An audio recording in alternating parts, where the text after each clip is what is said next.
अस्सलातु वस्सलामु अलैका या हबीब अल्लाह, अस्सलातु वस्सलामु अलैका या नबी अल्लाह सल्लल्लाहु ताला अलैहि वसल्लम। अस्सलामु अलैकुम व रहमतुल्लाहि व बरकातहू। मैं तमामी नाजरीन का, सामाईन का खैर मकदम करता हूँ टीम एसडीआई उम्मीद की जानिब से। संडे 4 बजे का वक्त टीम उम्मीद का वक्त होता है और आप इस वक्त टीम एसडीआई उम्मीद को सुनते हैं। अल्हम्दुलिल्लाह हर हफ्ते हम आपके सामने अलग अलग टॉपिक पेश करते हैं और उसी में से एक बड़ा ही बेहतरीन टॉपिक जिसकी डिमांड काफी वक्त से थी, डेटा साइंस। बड़ा नया वर्ड है, 21st सेंचुरी का वर्ड है। उस पे इंशाल्लाह आज हम वेबिनार करने वाले हैं। पर आगे जाने से पहले टीम एसडीआई उम्मीद के बारे में, जैसा कि आप जानते हैं, 4 डोमेन्स में हम काम करते हैं। सबसे पहला है करियर गाइडेंस फॉर स्टूडेंट्स, दूसरा है ट्रेनिंग फॉर प्रोफेशनल्स, तीसरा है हमारा हेल्थ केयर सेक्टर और चौथा है हमारा स्कॉलरशिप सोशल सेक्टर। तो जैसा कि आप टीम उम्मीद के बारे में जानते हैं, काफी वक्त हो गया है आपका और हमारा साथ अल्हम्दुलिल्लाह इस वेबिनार के थ्रू। जानते हैं आप कि हम काम करते हैं अंडर द गाइडेंस ऑफ हुजूर अमीर सुन्नी दावत इस्लामी मौलाना मोहम्मद शाकिर अली नूरी साहब किबला and under the guidance of our mentor हुजूर बुलबुल बागे मदीना अलहाज कारी मोहम्मद रिजवान खान साहब किबला।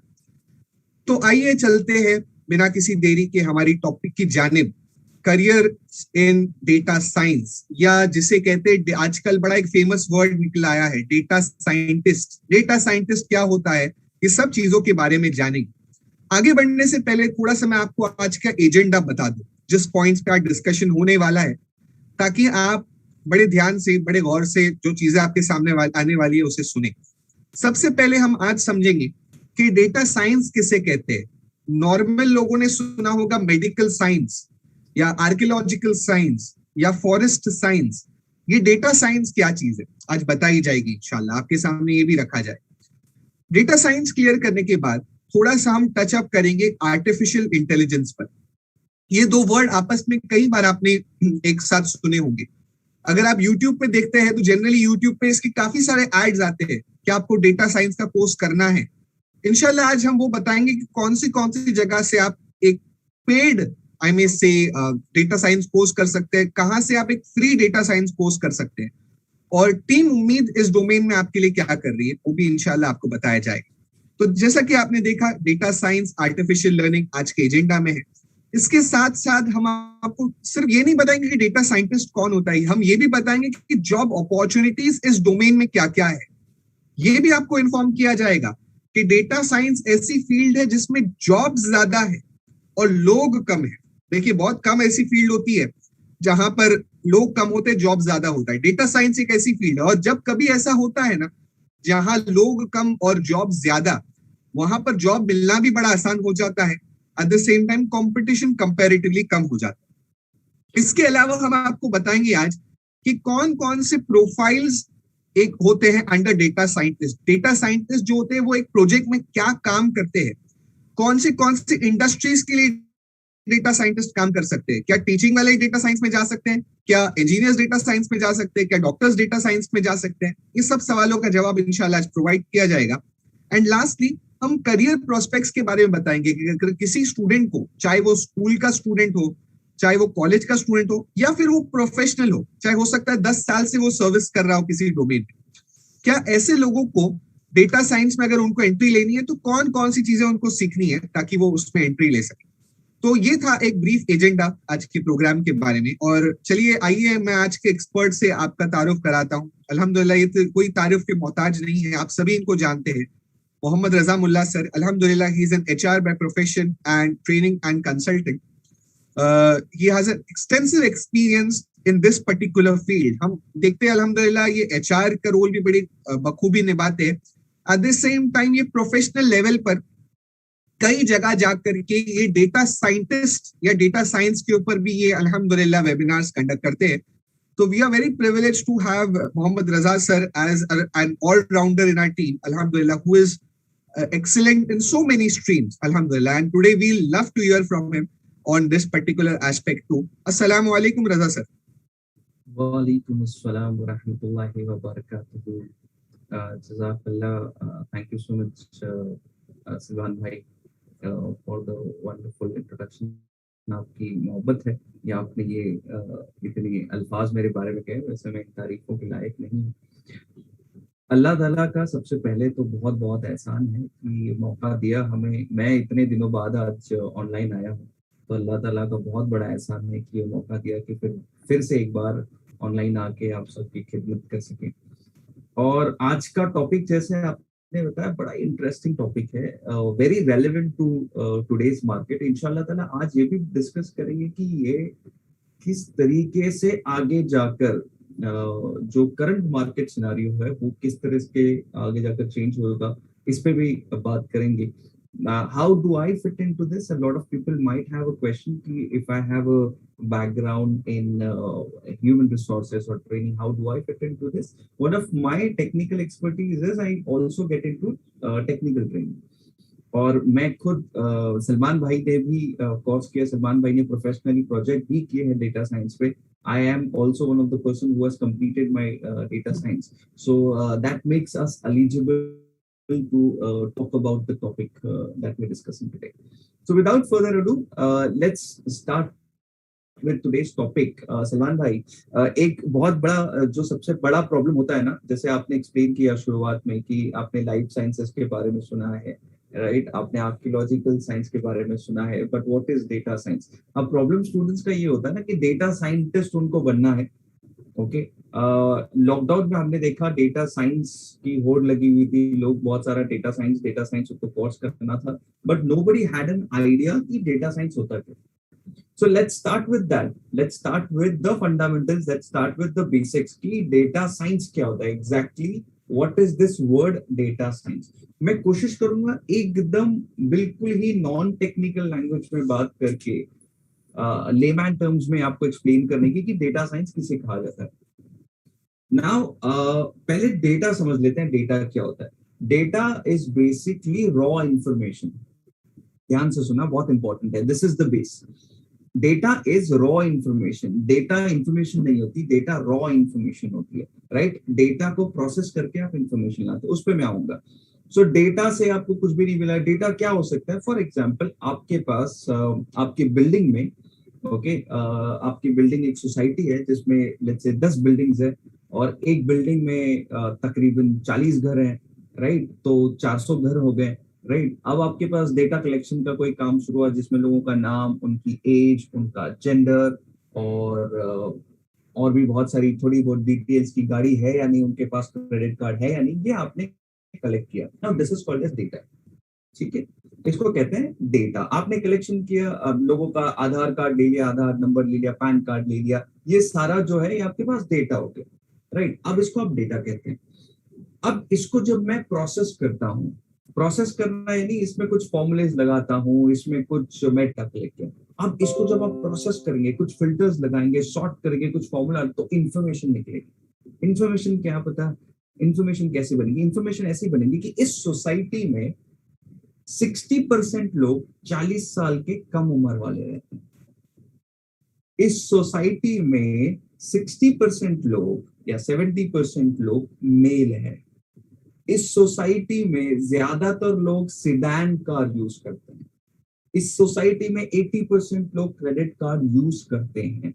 अब आपके पास इंफॉर्मेशन आने लगी। ये इंफॉर्मेशन जो है कंपनीज और इंस्टीट्यूशंस यूज करते हैं for various reason, for marketing purposes, for targeting. आज आप देखें एड्स कितने टारगेटेड हो गए। ये सारी ये जो इंफॉर्मेशन है ये इसी का काम आती है, ये सारे काम के लिए इंफॉर्मेशन को यूज किया जाता है। Now this is difference between a data and an information. I hope आपको ये समझ गया होगा कि डेटा क्या होता है और इंफॉर्मेशन क्या होती है। इंफॉर्मेशन आपको डेटा को प्रोसेस करके बनाया जाता है। अब सवाल ये है कि क्या डेटा साइंस करने के लिए या डेटा प्रोसेसिंग करने के लिए क्या मुझे कोडिंग करनी पड़ेगी? क्या मुझे प्रोग्रामिंग लैंग्वेज आनी चाहिए? नहीं, ऐसा बिल्कुल भी नहीं। आप एक्सेल पे कर सकते हैं। जो चीजें, जो एग्जांपल मैंने आपको दिखाया कि 400 घर वाला, और जो एग्जांपल सोसाइटी का मैंने अभी थोड़ी देर पहले बताया, ये एक्सेल पे भी हो सकता है। आपको इसके लिए पाइथन, आर, एसक्यूएल कुछ आने की जरूरत नहीं है।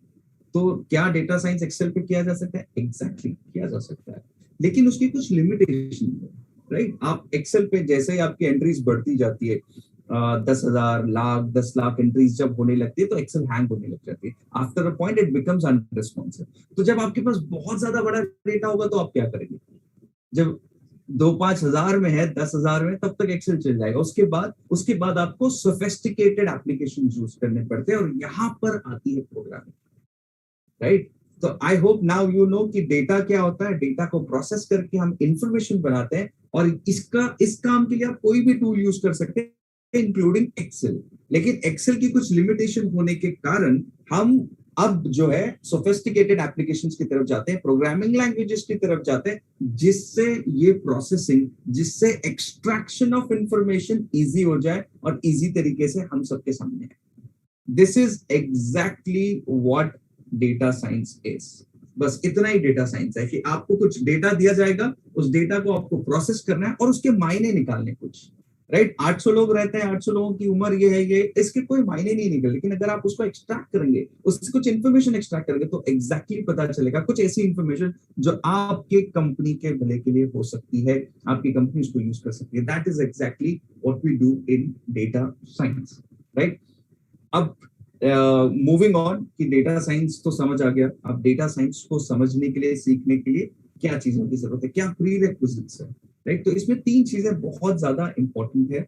आपको कंप्यूटर साइंस या आईटी का नॉलेज होना चाहिए, यानी आपको थोड़ा बहुत फंडामेंटल नॉलेज ही सही बट आना चाहिए। इसका मतलब क्या, बहुत सारे लोगों को लगता है कि कंप्यूटर साइंस और आईटी का नॉलेज यानी क्या, कि अगर मुझे प्रोग्रामिंग लैंग्वेज आती है तो ही मैं अपने आप को कंप्यूटर साइंस या आईटी वाले नॉलेज की बात करूंगा। नहीं, अगर आप बेसिक प्रोग्रामिंग या बेसिक ऑपरेशन कंप्यूटर या फिर कंप्यूटिंग जिसे कहते हैं वो भी कर सकते हैं, then also you are eligible. मैं इस पे आऊंगा, बहुत सारे लोगों का डाउट होगा कि बिना प्रोग्रामिंग लैंग्वेज के कैसे करेंगे, मैं उस पर भी आऊंगा, इसका भी इंशाल्लाह ताला अगली स्लाइड पे जवाब दूंगा। तो ये है। दूसरा, मैथ्स एंड स्टैट्स। अब बहुत सारे लोगों को डर लगता है कि मैथ्स तो सर मुझे नहीं आता, या मैथ्स मेरा अच्छा नहीं है, या मैं कॉमर्स बैकग्राउंड, सर मैं आर्ट्स बैकग्राउंड से हूँ। ये वो मैथ्स है जो आपने 7th 8th 9th 10th में काम किया था। अगर आपको पता होगा, ज्यादातर जो आर में या पाइथन जो प्रोग्रामिंग लैंग्वेज हम यूज करते हैं, it is basically on mean median mode. Mean median mode आप लोगों को पता है, एवरेज फॉर्मूलाज आपने यूज किए होंगे, उसके एडवांस वर्जन जो है मीन मीडियन मोड है, राइट? तो मीन मीडियन मोड के ऊपर बहुत सारी चीजें फंडामेंटल्स बेस्ड है। रिग्रेशन आता है आगे जाकर, वो भी मैथ्स एंड स्टैट्स अगर आपको पसंद नहीं है तो, बट इसकी ब्यूटी क्या है पता है आपको, कि एक तो ये बेसिक मैथ्स एंड स्टैट्स है तो डरने की जरूरत नहीं है, वही है जो आपने 7th 8th 9th में 10th में किया हुआ है ऑलरेडी। और दूसरी चीज ये है कि जब भी आप ये सीखने की कोशिश करते हैं, चाहे ऑनलाइन चाहे ऑफलाइन, चाहे स्कूल चाहे कॉलेज में, कहीं पर भी आप ये सीखने की कोशिश करेंगे, तो ये मैथ्स के फॉर्मूलाज या फंडामेंटल्स आपको सिखाए जाते हैं। तीसरा एक बहुत बड़ा एडवांटेज है कि आपको कोई मैथ सॉल्व नहीं करना है, सो डोंट गेट स्कैर्ड कि मैथ्स है, माय गॉड, मुझे, आपको मैथ्स का कॉन्सेप्ट पता होना चाहिए ना, कि मैं फॉर्मूला अगर एंटर कर रहा हूं या फिर मैं कंप्यूटर कमांड, आपको फॉर्मूला भी नहीं डालना है, आपको सिर्फ कमांड देना है सिस्टम को। You just have to give the system the command. Command देने के बाद सिस्टम सब कुछ कर देगा, आपको कोई मैथ नहीं सॉल्व करनी, राइट? तो डरने की जरूरत नहीं है। लेकिन आपको ये पता होना चाहिए कि किस फॉर्मूले से, या सॉरी किस कमांड से क्या आउटपुट आएगा। इसलिए आपको मैथ्स एंड स्टैट्स की थोड़ी और बहुत जानकारी होनी चाहिए। और तीसरा जो इंपॉर्टेंट एस्पेक्ट इसके अंदर आता है वो है डोमेन नॉलेज, राइट? तो आपके पास डोमेन की नॉलेज होनी चाहिए। अब डोमेन यानी क्या? डोमेन यानी जिस फील्ड में आप काम कर रहे हैं या काम करना चाहते हैं। तो ये जो एक है, तीनों में से ये एक एस्पेक्ट है जो कोर्स के बाद भी एक्वायर किया जा सकता है। अब आप पूछेंगे कैसे? फॉर एग्जाम्पल, छोटा सा एग्जाम्पल मैं देता हूँ। आप लोगों ने एमबीए किया होगा, बहुत सारे लोगों ने एमबीए यहाँ पर किया होगा जो ये वीडियो देख रहे होंगे। अगर नहीं भी किया होगा तो आपको पता होगा एमबीए करने के 2 तरीके हैं।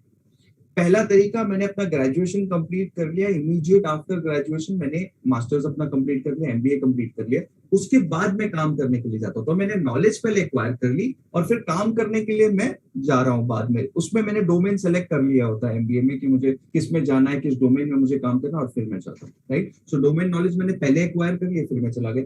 दूसरा एक तरीका होता है, मैंने ग्रेजुएशन के बाद ब्रेक ले लिया, जो कि अफजल तरीका है। अगर आप कर रहे हैं एमबीए तो मैं आपको ये सजेस्ट करूंगा, ग्रेजुएशन के बाद ब्रेक लें, 1-2 साल काम करें, अंडरस्टैंड करें किस डोमेन में मुझे अच्छा लगता है, कौन सा डोमेन मेरे लिए बना हुआ है, किसमें मैं आगे बढ़ना चाहता हूँ, उसके बाद एमबीए करें। तो दोनों तरीके हैं। तो डोमेन नॉलेज यहाँ पर एक वेरिएबल फैक्टर आ जाता है, बट बहुत important, still a variable factor. अगर डोमेन नॉलेज आपके पास पहले से नहीं है तो भी कोई दिक्कत नहीं है। Data science as a technology is being used in so many different industries these days कि आप कहीं पर भी इसको फिट कर सकते हैं। तो ये 3 चीजें इसकी प्रीरेक्विजिट्स है। आपको बेसिक कंप्यूटर तो आना चाहिए, मिनिमम बेसिक कंप्यूटर आना चाहिए, मैथ्स एंड साइंस की थोड़ी सी, स्टैट्स की थोड़ी सी नॉलेज होनी चाहिए, और डोमेन अगर आप ऑलरेडी डिसाइडेड डोमेन है तो उसका knowledge, because it will be easier for you to solve the problem. Okay, ये हो गया इसके प्रीरेक्विजिट्स।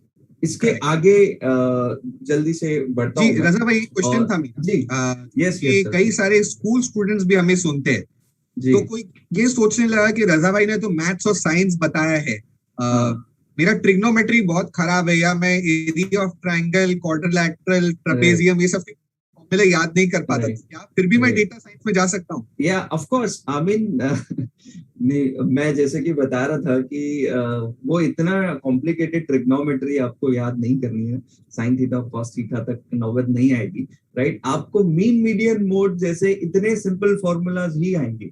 और जैसे कि मैंने बताया, आपको फॉर्मूलाज भी याद नहीं करते ना, प्रोसेस है, आपको सिर्फ पता होना चाहिए कि कौन से कमांड से क्या फॉर्मूला ट्रिगर होता है और उसका जो आउटपुट आएगा वो क्या आएगा। तो आपको कुछ याद नहीं करना और कुछ सीखना नहीं है, बट आपको इंफॉर्मेटिव, आपके पास इंफॉर्मेशन होनी चाहिए। अगर if you just informed about the process, it will really help you in doing it smoothly, right?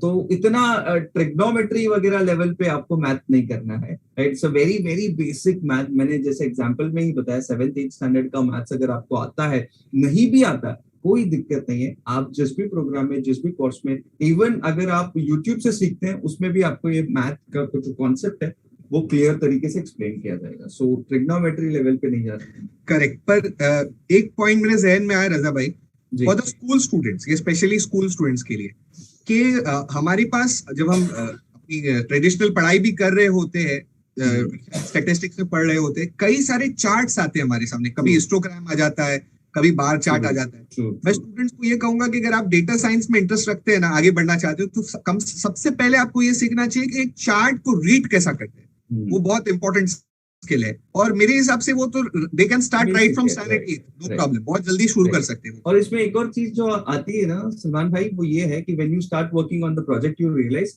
कि आपको जो चार्ट बनकर आ रहा है या जो डायग्राम बन गया, उसका नाम भी पता होना चाहिए। करेक्ट, हिस्टोग्राम किसे कहते हैं, राइट? अगर आप पाई चार्ट बनाना चाहते हैं तो पाई चार्ट क्या होता है, उसकी कितनी किस्में होते हैं, कितनी कैटेगरीज होते हैं, कितने टाइप्स होते हैं, आपको ये सब पता होना चाहिए। तो धीरे धीरे हम क्या करते हैं उस वक्त, एक तो हम बार चार्ट बना रहे होते हैं, most of the time we are making bar chart, right? तो उस पर ध्यान नहीं देते, उस बातों पर तवज्जो नहीं देते, हालांकि दूसरी चीजें आती है टेक्स्ट बुक में, पर उस वक्त ध्यान नहीं देते।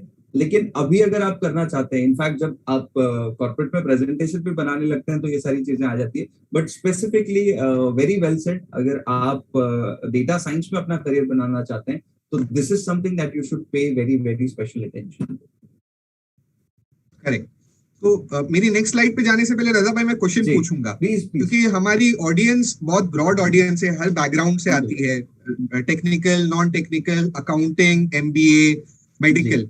डेटा साइंस तो जनरली ये इंजीनियर्स के लिए ही बना होता है, ऐसा लोग सोचते हैं, हमारा क्या काम, ये तो इंजीनियर्स का काम। क्या नॉन टेक्निकल लोग भी डेटा साइंस कर सकते हैं और कैसा? Please do answer. That's precisely what we're going to discuss in this slide. Salman भाई एक और क्लिक, आई थिंक पहला वाला शायद एनिमेशन आ गया। हाँ, yes, thank you so much.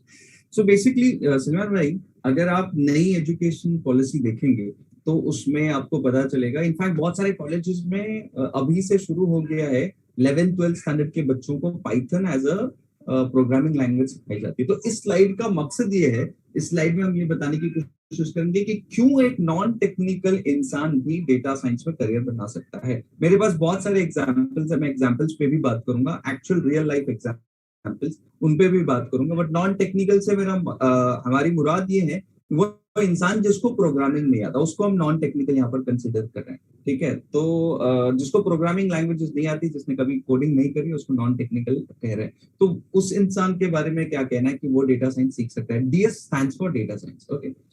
Now understand one thing, that programming languages have evolved, right? आपने सी programming की होगी, या फिर कभी आपने कहीं पर देखा होगा, कोई वीडियोस वगैरह में देखा होगा, तो प्रोग्रामिंग का मकसद, हमारा प्रोग्रामिंग यानी हमारे दिमाग में क्या होता है, ब्लैक एंड व्हाइट स्क्रीन होती है जिसमें बहुत कुछ कोड टाइप करना होता है और उसके बाद कुछ आ जाता है, राइट, कुछ रिजल्ट आता है, राइट। इट इज नॉट, उसका यूआई बहुत बोरिंग होता है और उसमें कुछ इमेजेस नहीं होते, ग्राफिक्स नहीं होते। ऐसा प्रोग्रामिंग लैंग्वेजेस का परसेप्शन है, और जो सही भी है। बहुत सारी प्रोग्रामिंग लैंग्वेजेस अभी तक भी ऐसी ही है, बहुत ही बोरिंग मोनोटोनस यूआई है कोडिंग का। उसका जो आउटपुट आता है वो भले ही बहुत डायनामिक हो, लेकिन कोडिंग वाला जो इंटरफेस है वो ऐसा ही है। लेकिन that thing changes with Python and all. Okay, ये इतना ज्यादा बोरिंग नहीं है, राइट, थोड़ा सा इंटरैक्टिव भी है, थोड़ा यूआई उसमें अच्छा है, बेहतर है। तो आप जो है इसको कर सकते हैं। एंड इसमें एक बहुत इंपॉर्टेंट एस्पेक्ट ये है, Python and R in a way is like talking to computer. बहुत सारे ऐसे कमांड है जो कि बेसिक इंग्लिश कमांड है। This is a very very very important aspect, कि इनको इजी बनाने में जो सबसे इंपॉर्टेंट रोल है। जैसे आर प्रोग्रामिंग में तो ऐसे बहुत सारे कमांड है जो कि ऐसे लगेगा आपको, आप कमांड दे रहे, आप बोल रहे हो कि ऐसा करो and the computer is doing it. It is just like talking to Alexa and telling it to do something, correct, right. So right, इसीलिए इसीलिए ये इतनी इजी है। अगर कोई 8th स्टैंडर्ड का या 11th स्टैंडर्ड का बच्चा पाइथन एंड आर अपने सिलेबस में करके सीख सकता है, अल्हम्दुलिल्लाह। पिछले साल आपने भी एक वर्कशॉप किया था बेसिक पाइथन पे, राइट। तो इतने सारे तकरीबन 350 लोगों ने, आज तक हमें उसका फीडबैक मिलता है, अल्हम्दुलिल्लाह, इतना अच्छा वर्कशॉप आपने लिया था। तो it is easier to learn Python and R than any other programming languages। और इसके लिए पहले जैसा होता था ना, कि अगर आप C++ सीख रहे हैं या C# सीख रहे हैं तो आपको C आना चाहिए। तो there was correct, some dependence, पहले करेक्ट, डिपेंडेंस हुआ करता था। अब वो डिपेंडेंस नहीं है। ऐसा नहीं है कि आपको सी नहीं आता तो आप पाइथन नहीं कर सकते, सी नहीं आता तो आर नहीं कर सकते। सिर्फ डिपेंडेंसी आपकी हट गई है। It is an independent programming language. हाँ, मैं, बहुत सारे लोगों का इस पे सवाल आएगा, जो प्रोग्रामर्स हैं उनके सवाल आएंगे कि नहीं ऐसे नहीं है, there will be dependency, but basic level पे नहीं है। जब इंसान सीखने के लिए आगे आगे बढ़ जाएगा, जब जब आप HTML शुरू करते हैं तो नॉट नेसेसरली आपको CSS भी आता हो, जावास्क्रिप्ट भी आता हो। पहले HTML से शुरू करते हैं और फिर इन सब चीजों पे जाते हैं ना। Similarly, to start with, I don't think there should be any difficulty for a non technical person, because it is comparatively simple programming language. दूसरा जो एस्पेक्ट है ना सलमान भाई, इसमें बहुत इंटरेस्टिंग एस्पेक्ट है कि जी, आपको कोडिंग नहीं करना है दिन भर, जिंदगी भर, राइट। तो डेटा साइंटिस्ट का मतलब ये नहीं कि आप कोडिंग ही करते रहे। इसमें बहुत सारे एस्पेक्ट है, इसमें एनालिसिस भी आता है और इसमें बहुत सारे यूटिलाइजेशन ऑफ टूल्स भी है। तो जिसपे मैं जाऊंगा आगे जाके। बट इसमें जो इंपॉर्टेंट चीज है, बहुत सारे लोगों को ऐसा लगता है अगर मैं डेटा साइंटिस्ट बन गया तो मुझे सिर्फ कोडिंग करनी पड़ेगी। नहीं, ऐसा बिल्कुल भी नहीं है। आप बिना कोडिंग के भी डेटा साइंटिस्ट बन सकते हैं। कैसे, आगे आएंगे उस पर। Coding is very very important, very integral, आपको आनी चाहिए, राइट। बट आपका चॉइस है कि आपको कोडिंग हमेशा के लिए करनी है या नहीं करनी है, ठीक है। इसका एक रीजन क्या है कि डेटा साइंस प्रोग्राम कोर्स करने के बाद आपके पास बहुत सारे ऑप्शंस होते हैं। फॉर एग्जांपल, मैं छोटा सा एक सवाल पूछता हूँ सलमान भाई आपसे। जी, आज जी, से 10-15 साल पहले आपको अगर वेबसाइट बनानी होती या कोई एंड्रॉइड एप्लीकेशन बनाना होता, राइट, तो आपको एंड्रॉइड आना जरूरी होता या नहीं होता, बिल्कुल मुझे एंड्रॉइड सीखना पड़ता। राइट। अगर आपको वेबसाइट बनानी होती तो आप HTML सीखते तो ही वेबसाइट बना सकते थे, विदाउट दैट इट बिल्कुल, वाज नॉट और पॉसिबल, कोई ऑप्शन नहीं था। राइट। आज के वक्त में क्या आप वेबसाइट विदाउट कोडिंग के बना सकते हैं? बिल्कुल बना सकते हैं। Are there not websites to make websites? ऐसी करेक्ट, वेबसाइट है जो वेबसाइट बना देती, ऐसी करेक्ट, वेबसाइट्स है जो एंड्रॉइड एप्लीकेशन बना देती है, राइट। तो राइट, मैं बिना कोडिंग सीखे, राइट, आप वर्डप्रेस जैसा एप्लीकेशन है जिसपे अल्हम्दुलिल्लाह हम एक ट्यूटोरियल भी अभी लॉन्च करने वाले हैं, बहुत जल्दी वर्कशॉप लॉन्च करने वाले हैं वर्डप्रेस पे, कि बिना कोडिंग सीखे मैं अपनी वेबसाइट बना सकता हूँ। बिना एंड्रॉइड प्रोग्रामिंग सीखे मैं एंड्रॉइड एप्लीकेशन लॉन्च कर सकता हूँ, करेक्ट, राइट। तो उसी तरीके से डेटा साइंस में भी बहुत सारे ऐसे टूल्स हैं, ऐसे एप्लीकेशंस, आप लोग यू विल बी सरप्राइज्ड। आज फॉर एग्जांपल, मैं एक छोटा सा एग्जांपल जो आज रोजमर्रा की जिंदगी में हम लोग सब देखते हैं, मुझे एडिटिंग नहीं आती, राइट, लेकिन मैं फोटो एडिट कर लेता हूँ, राइट। करेक्ट। कैनवा जिंदाबाद। मतलब ऐसे बहुत सारे एप्लीकेशंस आपने है। कोई फॉर्मल कोर्स नहीं किया है, राइट? नहीं, कोई फॉर्मल कोर्स नहीं है ना, मैंने उसमें कुछ सीखा है, बट ऐसे एप्लीकेशंस है which are making things easy थोड़ा सा, राइट। सिमिलरली हमारे पास जो है बहुत सारे ऐसे टूल्स है जिसपे आप एनालिसिस कर सकते हैं, जैसे पावर बीआई फॉर एग्जांपल, आज कॉर्पोरेट में बहुत ज्यादा चलता है। टैबलू बहुत ज्यादा चलता है। You can, I have met people who are very expert in Power BI, expert in Tableau and don't know a single line of code. They are still data analysis. They are still working as data analysts. Sorry. Right. So आप समझ रहे हैं कि आपको coding आएगा तो ही आप data scientist बन सकते हैं, ऐसा नहीं। आपको टूल्स यूटिलाइजेशन आना चाहिए, टूल्स को यूज करना आपको आना चाहिए। अगर आप टूल्स यूज करना सीख लेंगे तो इंशाल्लाह ताला आपको उसमें बहुत बेनिफिट होगा। तो अगर आप ये सोचते हैं कि मुझे कोडिंग नहीं करना, कोई दिक्कत, आपको कोडिंग आनी चाहिए, बिकॉज ट्रबल शूटिंग में काम आती है। राइट। आपको पता, आपकी डिपेंडेंसी हट जाती है, राइट। लेकिन आप इंडिपेंडेंटली भी ओनली बाय यूजिंग टूल्स जो है काम कर सकते हैं। This is the very important aspect of it. और इसी की वजह से बहुत सारे लोग जो पहले इन सब एस्पेक्ट्स के बारे में नहीं सोचते थे, अभी डेटा साइंस की तरफ अपने करियर को लेकर जाने की कोशिश कर रहे हैं। और जो इसमें एक और फैक्टर जो आता है सलमान भाई की, एक तो आपने ये कर लिया कि पाइथन एंड आर आपको आ जाता है because it is very simple to learn, आपको कोडिंग नहीं करनी, आपने टूल्स यूटिलाइजेशन किया। जो चौथा इंपॉर्टेंट फैक्टर ये है ना, it is all related to your domain. Domain की बहुत बात हो रही है, मैं इस पे एक एग्जांपल दे देता हूँ। हमने through my organisation in lockdown 2020 we did a course on data science only for doctors. ठीक है, only for doctors, only for doctors.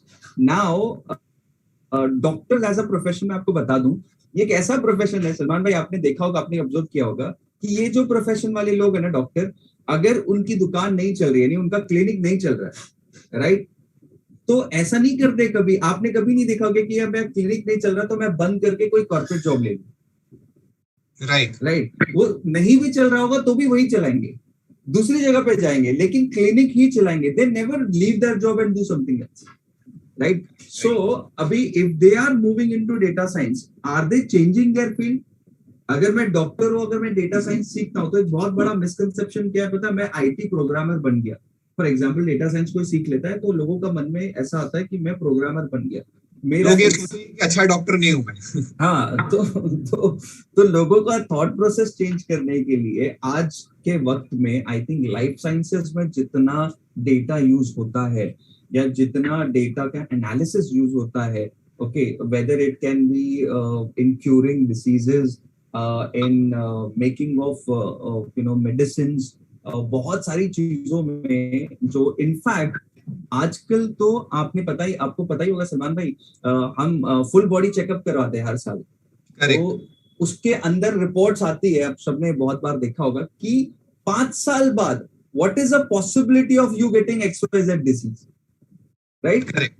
How is that possible?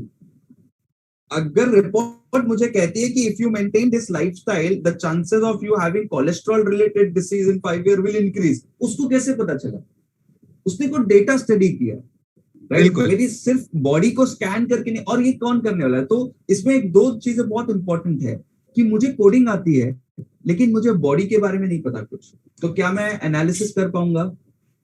Right, नहीं कर पाऊंगा, राइट। मैं कब एनालिसिस कर पाऊंगा? जब मुझे बॉडी के बारे में पता है और मैं कोडिंग कर सकता हूँ, या फिर मैं एप्लीकेशन यूज कर सकता हूँ। कोडिंग छोड़ दीजिए, मैं एप्लीकेशन यूज, तो मैं बता सकता हूँ कि अगर अच्छा यही ट्रेंड रहा इंसान का तो इसमें ये प्रॉब्लम आ सकती है, यही ट्रेंड से किया काम तो ये जो है इतनी इतनी मुसीबतों में फंस सकता है, या यही ट्रेंड रहा तो रिकवरी जल्दी हो जाएगी। तो ये जो स्टडी करने के लिए डोमेन नॉलेज बहुत इंपॉर्टेंट है, राइट। तो इंसान क्या है ना, एक्सपर्ट बन सकता है डेटा साइंस में अपने डोमेन में रह के भी। डॉक्टर को प्रोफेशन चेंज नहीं करना, वो डॉक्टर रह के भी डेटा साइंस कर सकता है।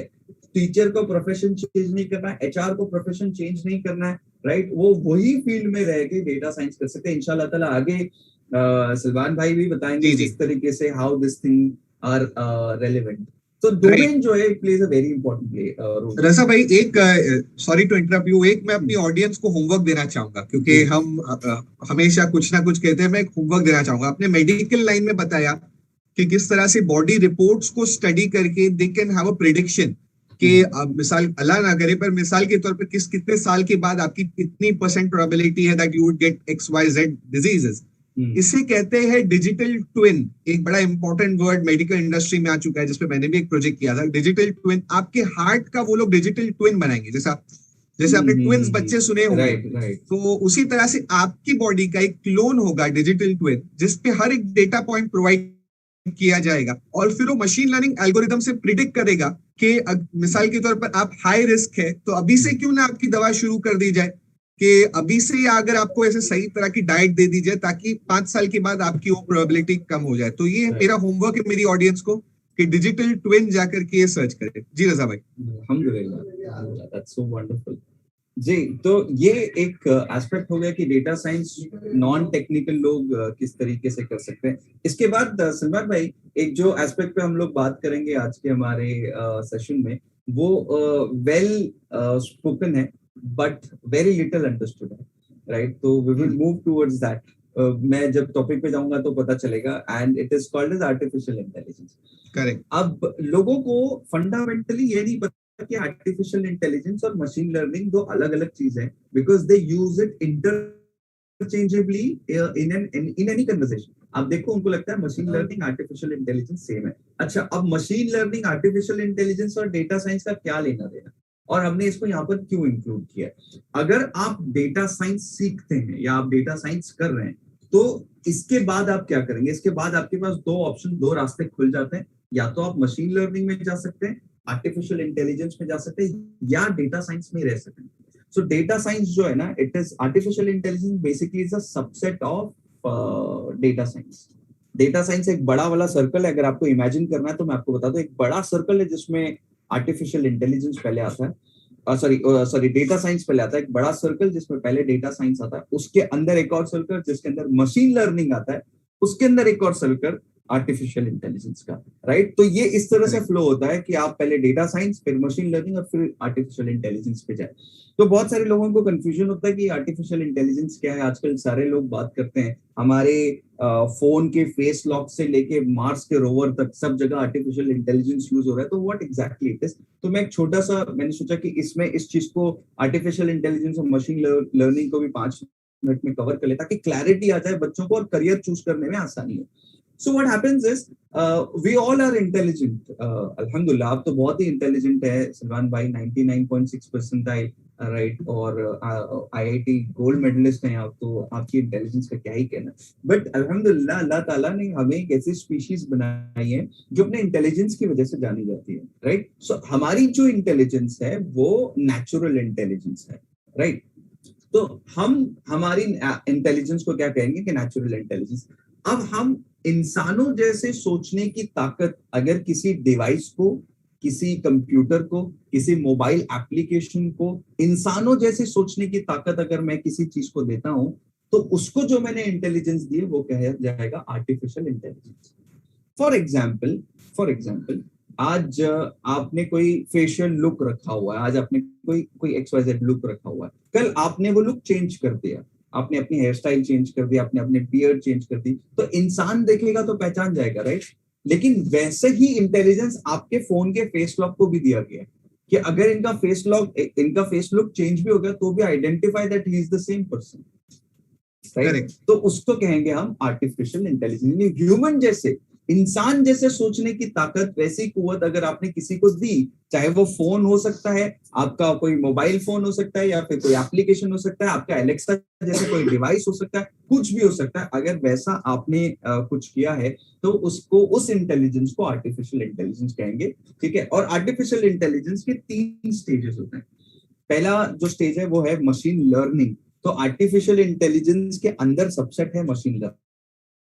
तो सलमान भाई, इसको मैं बहुत इजी तरीके से एक्सप्लेन करने की कोशिश करूंगा। तो सबसे पहले क्या होगा कि मैं मशीन को सिखाऊंगा, ठीक है? अब मुझे बच्चे को, जैसे हम सिखाते हैं ना, छोटा बच्चा इंटेलिजेंट पैदा नहीं होता ना, उसको हम सिखाते हैं, ये बोलो A for Apple, B for ball, हम सिखाते हैं ना वो सारी चीजें, राइट? उसी तरह से मैं मशीन को सिखाता हूँ, मशीन को डेटा फीड करता हूँ। आप कैलकुलेटर में डालते हैं 2 + 2 तो वो = 4 बताता है, बिकॉज मशीन हैज लर्न। उसको हमने प्रोग्रामिंग करके, कोडिंग करके, एक्सपीरियंस के थ्रू या ह्यूमन इंटरवेंशंस के थ्रू सिखाया। तो पहले क्या होता था, हर चीज, हर डेटा जो है वो प्रोग्रामिंग करके फीड करना पड़ता था। अब मशीन्स इंटेलिजेंट थोड़ी सी हो गई, तो वो क्या करते हैं पता है, कि ह्यूमन एरर से, ह्यूमन प्रोजेक्शन से, ह्यूमन बिहेवियर से भी सीखते हैं। जैसा मैं वेबसाइट पे जाके कौन सी लिंक पे क्लिक कर रहा हूँ बार बार, अब उसको पता चल गया कि मेरा बिहेवियर क्या है, राइट। आप गूगल पे एक चीज सर्च करो, फॉर एग्जाम्पल मैं आपको एक छोटा सा एग्जाम्पल देता हूँ। आप गूगल पे जाइए, ये एक बिग असाइनमेंट के तौर पे भी आप कर सकते हैं। आप गूगल पे जाइए और टाइप कीजिए अमेरिका, ठीक है। आप टाइप कीजिए America, United states of America type कीजिए, ठीक है। आपको अमेरिका के बारे में चीजें आ जाएगी। अब उसके बाद आप पी टाइप कीजिए, सिर्फ पी टाइप कीजिए। पता है आपको पहला सजेशन क्या आएगा? President of America, right. तो मशीन सीखा, मशीन ने सीख लिया कि अच्छा ये अमेरिका के बारे में सीख रहा है, अमेरिका के बारे में पढ़ रहा है, तो ऑफ कोर्स चांसेस है कि ये प्रेसिडेंट ऑफ अमेरिका के बारे में ही सर्च कर रहा हो, ये अमेरिका से रिलेटेड चीजें ही सर्च कर रहा हो, राइट। तो machine learns and then it gives out. तो मशीन लर्निंग जो है, एमएल जिसको हम कहते हैं, machine learning is the first stage of artificial intelligence. अब जब वो सीख जाती है तो मशीन इंटेलिजेंट बन जाती है। This is the second stage, जहां पर वो इंटेलिजेंस का यूज करने लग जाती है। अभी तक जो है ना, हम यहां पर ही पहुंचे। अब तक जो डेवलपमेंट हमने करी है, अब तक जितनी भी डेवलपमेंट हमने आर्टिफिशियल इंटेलिजेंस में करी है, वो मशीन इंटेलिजेंस तक ही पहुंचा। आप सबको पता होगा, बच्चों को भी पता होगा, एक असाइनमेंट और भी है, आप सोफी के बारे में पढ़े। इट्स बेसिकली ह्यूमनॉइड कहते हैं, रोबोट का एडवांस वर्जन जिसको हम कहते हैं, ह्यूमन एंड रोबोट मिलके जो बनता है, उसको ह्यूमनॉइड कहेंगे। तो इट्स बेसिकली ह्यूमनॉइड जिसको सऊदी अरेबिया ने सिटीजनशिप भी दे रखी है। आप पढ़ें सोफिया के बारे में, आपको पता चलेगा। It's a very popular humanoid. आपको गूगल पे बहुत सारे इंफॉर्मेशन आर्टिकल्स और यूट्यूब पे काफी सारे वीडियोस उसके ऊपर पता चलेंगे। In fact Saudi Arabia is the first country in the world to give citizenship to a humanoid, right. So वो ट्रेंड सऊदी अरेबिया ने ऑलरेडी सेट कर दिया है, अल्हम्दुलिल्लाह। तो मशीन इंटेलिजेंस लेवल तक पहुंच गया। तीसरा जो है ना, वो मशीन कॉन्शियसनेस। कॉन्शियसनेस का मतलब होता है, जिसको हिंदी में कहेंगे आत्मा या चेतना या सोचने की क्षमता, अच्छा बुरा समझने की क्षमता, इसको हम कॉन्शियसनेस कहते हैं। तो इसका मतलब क्या है? मैं इंसान हूं तो मैं सोच सकता हूँ कि ये मुझे करना चाहिए, ये नहीं करना चाहिए, अच्छा है बुरा है, ये मेरे हक में है नहीं है, लोगों के बेहतरी के हक में है नहीं है, ये सब चीजें मैं सोच सकता हूँ। मशीनें भी नहीं सोच सकती। मशीन को आपने जो टास्क दिया वो टास्क को कंप्लीट करेगी। वो ये नहीं सोचेगी कि अच्छा है बुरा है, इससे लोगों को शर्म आ सकती है, एम्बैरेसमेंट हो सकती है, ऐसा कुछ भी नहीं सोचेगी वो। और उसको खुद को भी एम्बैरेसमेंट नहीं होती, उसको खुद को भी कोई फीलिंग्स नहीं है, इमोशंस नहीं है, राइट। तो वो मशीन कॉन्शियसनेस लेवल पे अभी हम बहुत बहुत दूर है यहाँ पहुंचने पे। तो मशीन कॉन्शियसनेस लेवल पे हम आगे आगे जाके पहुंचेंगे। तो अभी हमारी जो आर्टिफिशियल इंटेलिजेंट है ना, वो मशीन इंटेलिजेंस लेवल के बेसिस पे, मशीन कॉन्शियसनेस लेवल पे अभी हम पहुंचेंगे। ये 3 स्टेजेस है जहां पर आर्टिफिशियल इंटेलिजेंस जो है, जिसके बेसिस पे आर्टिफिशियल इंटेलिजेंस को क्रिएट किया जाता है। तो आई होप आज का हमारा ऑब्जेक्टिव आपको क्लियर हुआ होगा, कि आपको पता चले कि आर्टिफिशियल डेटा साइंस के बाद आप आर्टिफिशियल इंटेलिजेंस कर सकते हैं, आप मशीन लर्निंग कर सकते हैं, आप बहुत सारी चीजों में जो है अपना कदम बढ़ा सकते हैं। उसके बाद बात करेंगे आज कि कौन से डोमेन्स है जिसमें डेटा साइंस यूज होता है। जिसमें एक एविएशन डोमेन है, अल्हम्दुलिल्लाह हमारे सलमान भाई एविएशन डोमेन से ही है। And I would want him to answer this, कि बाकी तो डोमेन्स में चलो एक एक लाइन में हम एक्सप्लेन कर देंगे, बट सलमान भाई एविएशन डोमेन एक ऐसा डोमेन है जो डेटा साइंस को बहुत सालों से, आई थिंक पॉपुलर तो अभी कुछ सालों पहले हुआ है, लेकिन data science in aviation domain has been used I think since its Inception,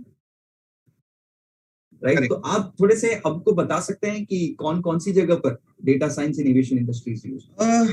very good question Raza भाई। मैं बिल्कुल बताऊंगा कि एविएशन में किस तरह से डेटा साइंस यूज होता है। जनरली एविएशन तो लोग सोचते हैं कि तो प्लेन उड़ाने की बात हुई या टिकट लेकर के खरीद के जाने की बात हुई। मैं टिकट, चलिए आगे जाने से पहले पहले टिकट से ही बात कर दूं। आपने रजा भाई टिकट देखी होगी कि एयरक्राफ्ट की, अगर मिसाल के तौर पर आपको बॉम्बे टू दिल्ली फ्लाई करना है, आप 3 महीने पहले टिकट बुक करते हैं तो 2, 2.5, 3 हजार की टिकट आ जाती है। पर वो ही लास्ट मोमेंट की टिकट्स महंगी हो जाती है, 15 हजार, कभी कभी 20 हजार भी पहुंच जाती है।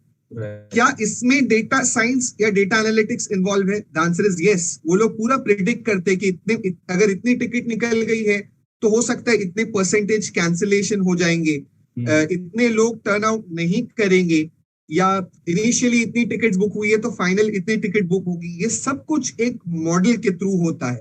अच्छा, ऐसा भी होता है रजा भाई कि सीट एलोकेशन में भी हर चीज एनालिटिक्स पे डिपेंड करती है Right. कि इतने लोग हैं, इतनी उम्र के लोग हैं, इतने लोग को पहले बोर्डिंग कराना चाहिए तो क्या बेनिफिट मिलेगा। अगर आपने देखा होगा एयरक्राफ्ट के दोनों साइड से, आगे से भी बोर्डिंग कराते, पीछे से भी बोर्डिंग कराते। अच्छा, ये बिना सोचे समझे नहीं होता, ये बड़ी सोची समझी स्ट्रेटजी होती है इसमें। अगर आपने देखा होगा कि जब सिंगल एंट्री होती है तो लोगों को बोलते हैं कि रो नंबर 20 to 30 पहले बैठ जाए जाकर के। कभी भी बीच के रो को पहले फुल नहीं करेंगे वो लोग। ये भी एक स्ट्रेटजी होती है जो सब डेटा साइंस के थ्रू और डेटा प्रूवन ये सब चीजें जो आती है। खैर ये तो मैंने डिविएट कर दिया अपने टॉपिक से, थोड़ा सा इंटरेस्टिंग बात बताने के लिए। पर लेट मी टेल यू, मैंने खुद ऐसा प्रोजेक्ट किया है डेटा साइंस का एविएशन में, अबाउट मटेरियल एनालिटिक्स जिसे कहा जाता है। एक क्वेश्चन मैं देख रहा था यूट्यूब पे आया है, सर हमने मैन्युफैक्चरिंग इंजीनियरिंग की है, क्या डेटा साइंस हमारे काम का है? Good question, very good question. मैंने खुद एक प्रोजेक्ट बनाया है कि मिसाल के तौर पर अगर आप एक वर्कशॉप में काम करें, एविएशन के वर्कशॉप में काम कर रहे हैं, आपको आज एक मटेरियल के फॉर एग्जांपल 100 यूनिट्स की जरूरत है। कल को आपको कितने यूनिट की जरूरत पड़ेगी? क्या 50 की जरूरत पड़ेगी? क्या 5000 की जरूरत पड़ेगी? ये कौन बताएगा? पहले जमाने में लोग सिर्फ एक्सपीरियंस पे डिपेंड करते थे, या किसी सीनियर प्रोफेशनल ने बोल दिया हाँ चलो इतना ले लो, इतना ले लो, इतना ले लो, तो उसके ऊपर डिपेंड करते थे। पर आज के जमाने में हर चीज का एक मॉडल आ गया है।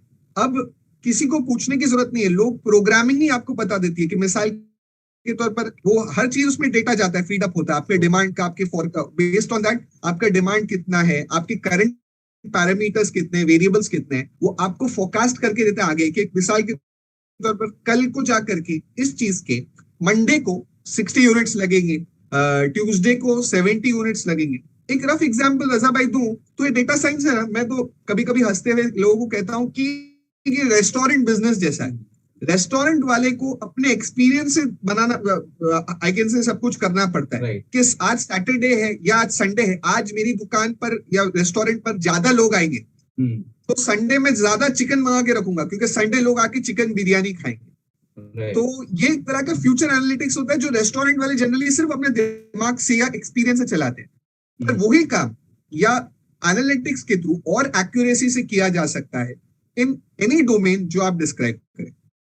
माशाल्लाह, बहुत ही अच्छा एग्जांपल दिया। मैं आपको ये बता दूं सलमान भाई, while you learning data science ना, सबसे जो ऐसे एग्जांपल्स होते हैं ना, प्रोजेक्ट्स दिए जाते हैं आपको काम करने के लिए, वो एविएशन पे दिए जाते हैं ज्यादातर प्रोजेक्ट्स के। बहुत सारे रीजंस है। फॉर एग्जांपल आपको प्रोजेक्ट दिया जाता है कि why is the colour of most planes white, उसके पीछे आपको कुछ एनालिसिस करना पड़ता है। In fact there are some very, जो आपको केस स्टडीज दी जाती है, हमें बहुत, मुझे कुछ 2-3 केस स्टडीज याद है कि एक I don't remember the name of the airlines, but उन्होंने अपने फूड बुफे में से, जो फूड सर्व होता है उसमें से पर कस्टमर वाइज कुछ ऑलिव्स निकाल दिए। करेक्ट, बर्गर में से एक ऑलिव कम कर दिया था। Yes, it was United airlines. करने से ये यूनाइटेड एयरलाइंस, अल्हम्दुलिल्लाह।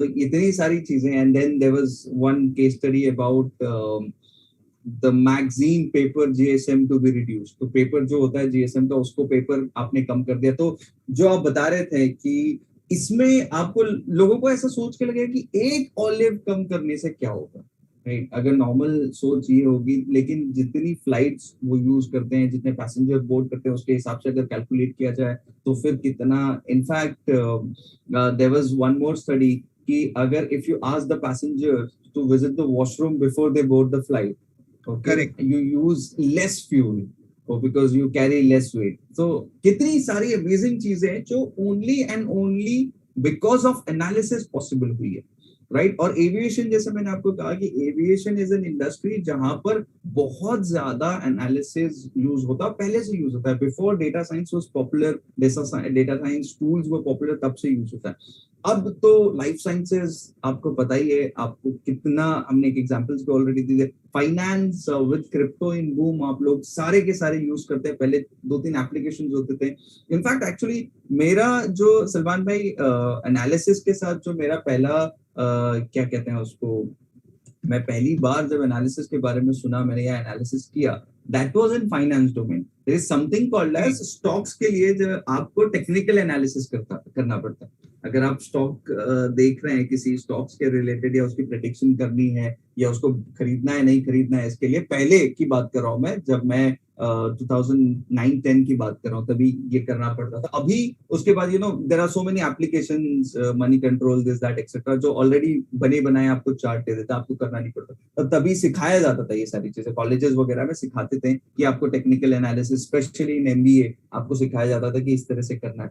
मार्केटिंग एंड सेल्स आज के वक्त में, सलमान भाई, एक प्रेडिक्शन मैं आज के टाइम पे करना चाहूंगा कि जी आज से कुछ साल पहले तक, ठीक है, अगर आपको एक्सेल नहीं आता, राइट, तो भी चल जाता था, राइट। आज अगर आपको एक्सेल नहीं आता ना, तो मैनेजरियल पोजीशन पे जाना थोड़ा सा मुश्किल है। You agree with that?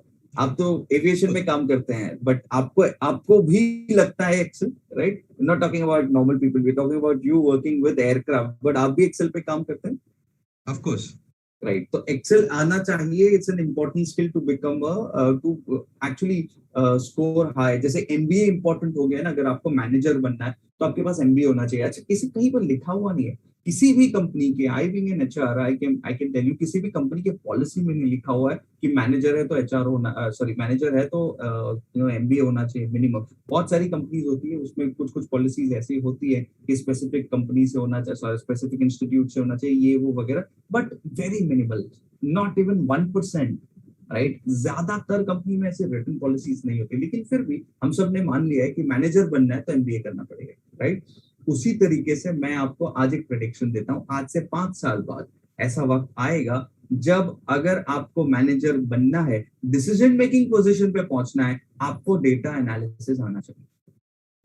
Data analysis अगर आप नहीं कर सकते, डेटा को रीड नहीं कर सकते, प्रेडिक्ट नहीं कर सकते, फोरकास्टिंग नहीं कर सकते, उसको मेंट करने के लिए एक्शंस नहीं ले सकते, you will not be considered for decision making profiles, that is for sure.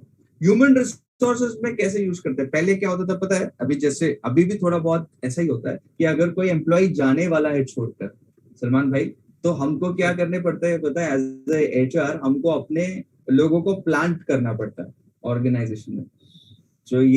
जो खबर हमारे तक लेकर आते हैं कि सर वो इंटरव्यू दे रहा है, he is giving interviews, this guy is planning to leave, उसको शायद यहाँ से ऑफर लेटर आया है, उसको ऑफर इतने का मिला है, एक्सेट्रा एक्सेट्रा। तो we to plant, we had our own sources, खबरीज जो आपको हमको ये न्यूज देते थे।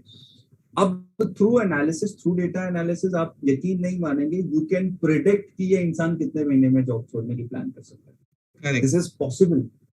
इनफैक्ट स्पोर्ट्स में आपको बता दूं, आपने देखा होगा स्पोर्ट्स, जब क्रिकेट में टीम्स खेल रही होती तो उनका कोच एक आईपैड लेके, लैपटॉप लेके बैठा रहता था। आपको क्या लगता है वो पबजी खेल रहा है वहां पर? नहीं, is doing some analysis, right? उसको एग्जैक्टली पता है कि ये इंसान कितने रन पर आउट होगा, या कितने से कितने, ब्रैकेट्स पता होते तो उनको इतने से इतने रन पे ये मिस्टेक करेगा, ये इस बॉलिंग को ठीक से नहीं खेल पाता, ये इस तरह की फील्डिंग को मैच नहीं कर पाता। इमेजिन किस लेवल पे। इनफैक्ट अगर आप स्पोर्ट्स में इंटरेस्टेड हैं और आपको ये करना है, तो स्पोर्ट्स एनालिटिक्स नाम का इतना बड़ा डोमेन, इतना बड़ा फील्ड आज ओपन है, आप कुछ भी कर सकते हैं, बहुत सारे कोर्सेज इसमें अवेलेबल है। तो ये डिफरेंट एग्जांपल्स देने का मकसद ये था कि ये जो है ना, डेटा साइंस हर डोमेन में काम आने वाला है।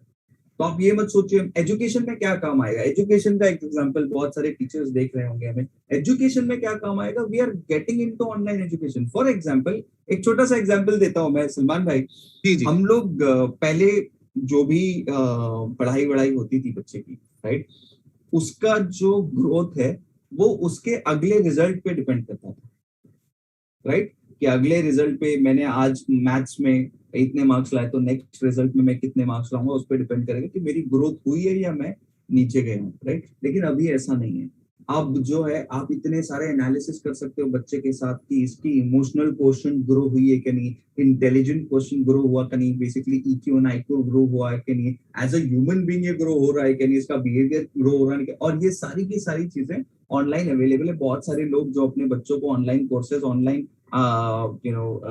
ये जो आजकल तो ऑनलाइन ट्यूशन क्लासेस भी चलते हैं, ये बायजूस वगैरह या फिर क्लासरूम वगैरह, जो भी इतने सारे एप्लीकेशंस दुनिया भर के आए हैं, आप देखो नेक्स्ट लेवल एनालिसिस प्रोवाइड करते हैं सारे।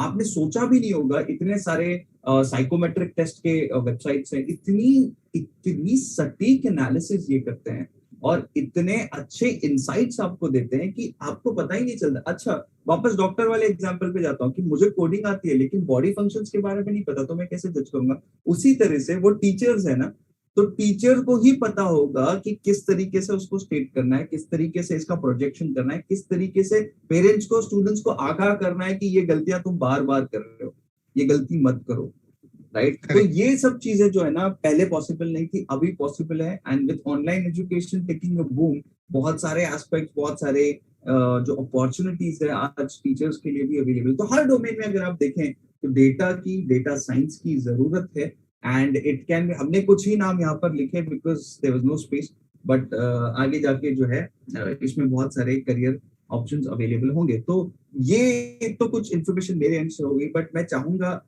मैं रिक्वेस्ट करूंगा सलमान भाई से टू टेक अस थ्रू कि पहले 2-3 चीजें सलमान भाई की, ये डेटा साइंस सुन तो लिया, अब ये डेटा साइंटिस्ट होगा या जो भी होगा इंसान, डेटा एनालिस्ट होगा, साइंटिस्ट होगा, ये काम क्या करेगा, इसमें क्या क्या करियर ऑप्शंस है, या मैं डेटा साइंटिस्ट बनने के लिए मेरे पास क्या फ्लो है, और करंटली मार्केट की सिचुएशन क्या है? If you could talk a little bit about that, that would be great. Sure, बिल्कुल रजा भाई। और रजा भाई, just to add on to your previous point, जिस तरह से एक्सेल एक टूल है, एक्सेल कोई जॉब नहीं है, एक्सेल एक टूल है, या कोडिंग एक टूल है, उसी तरह से डेटा साइंस भी एक टूल है। वो लोग जो करंटली जॉब कर रहे हैं वो ये ना सोचे अरे ये तो नई फील्ड, अब कौन पढ़ाई करेगा। बिल्कुल नहीं, ये एक टूल है। आप अपने आप इसको, अगर आप आए इस डोमेन में, तो आप अपने आप इसको चलाना सीख जाएंगे, इस टूल को।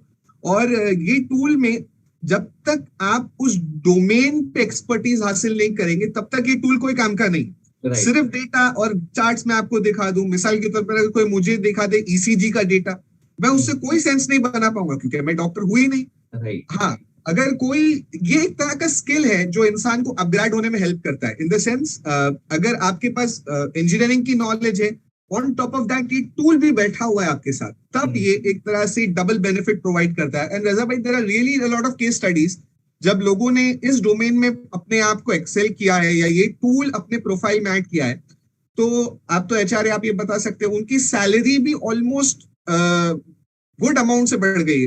मैं कितने परसेंट बढ़ी? More than 100%, right? क्योंकि आप एचआर है, आप बेहतर जानते हैं on this aspect.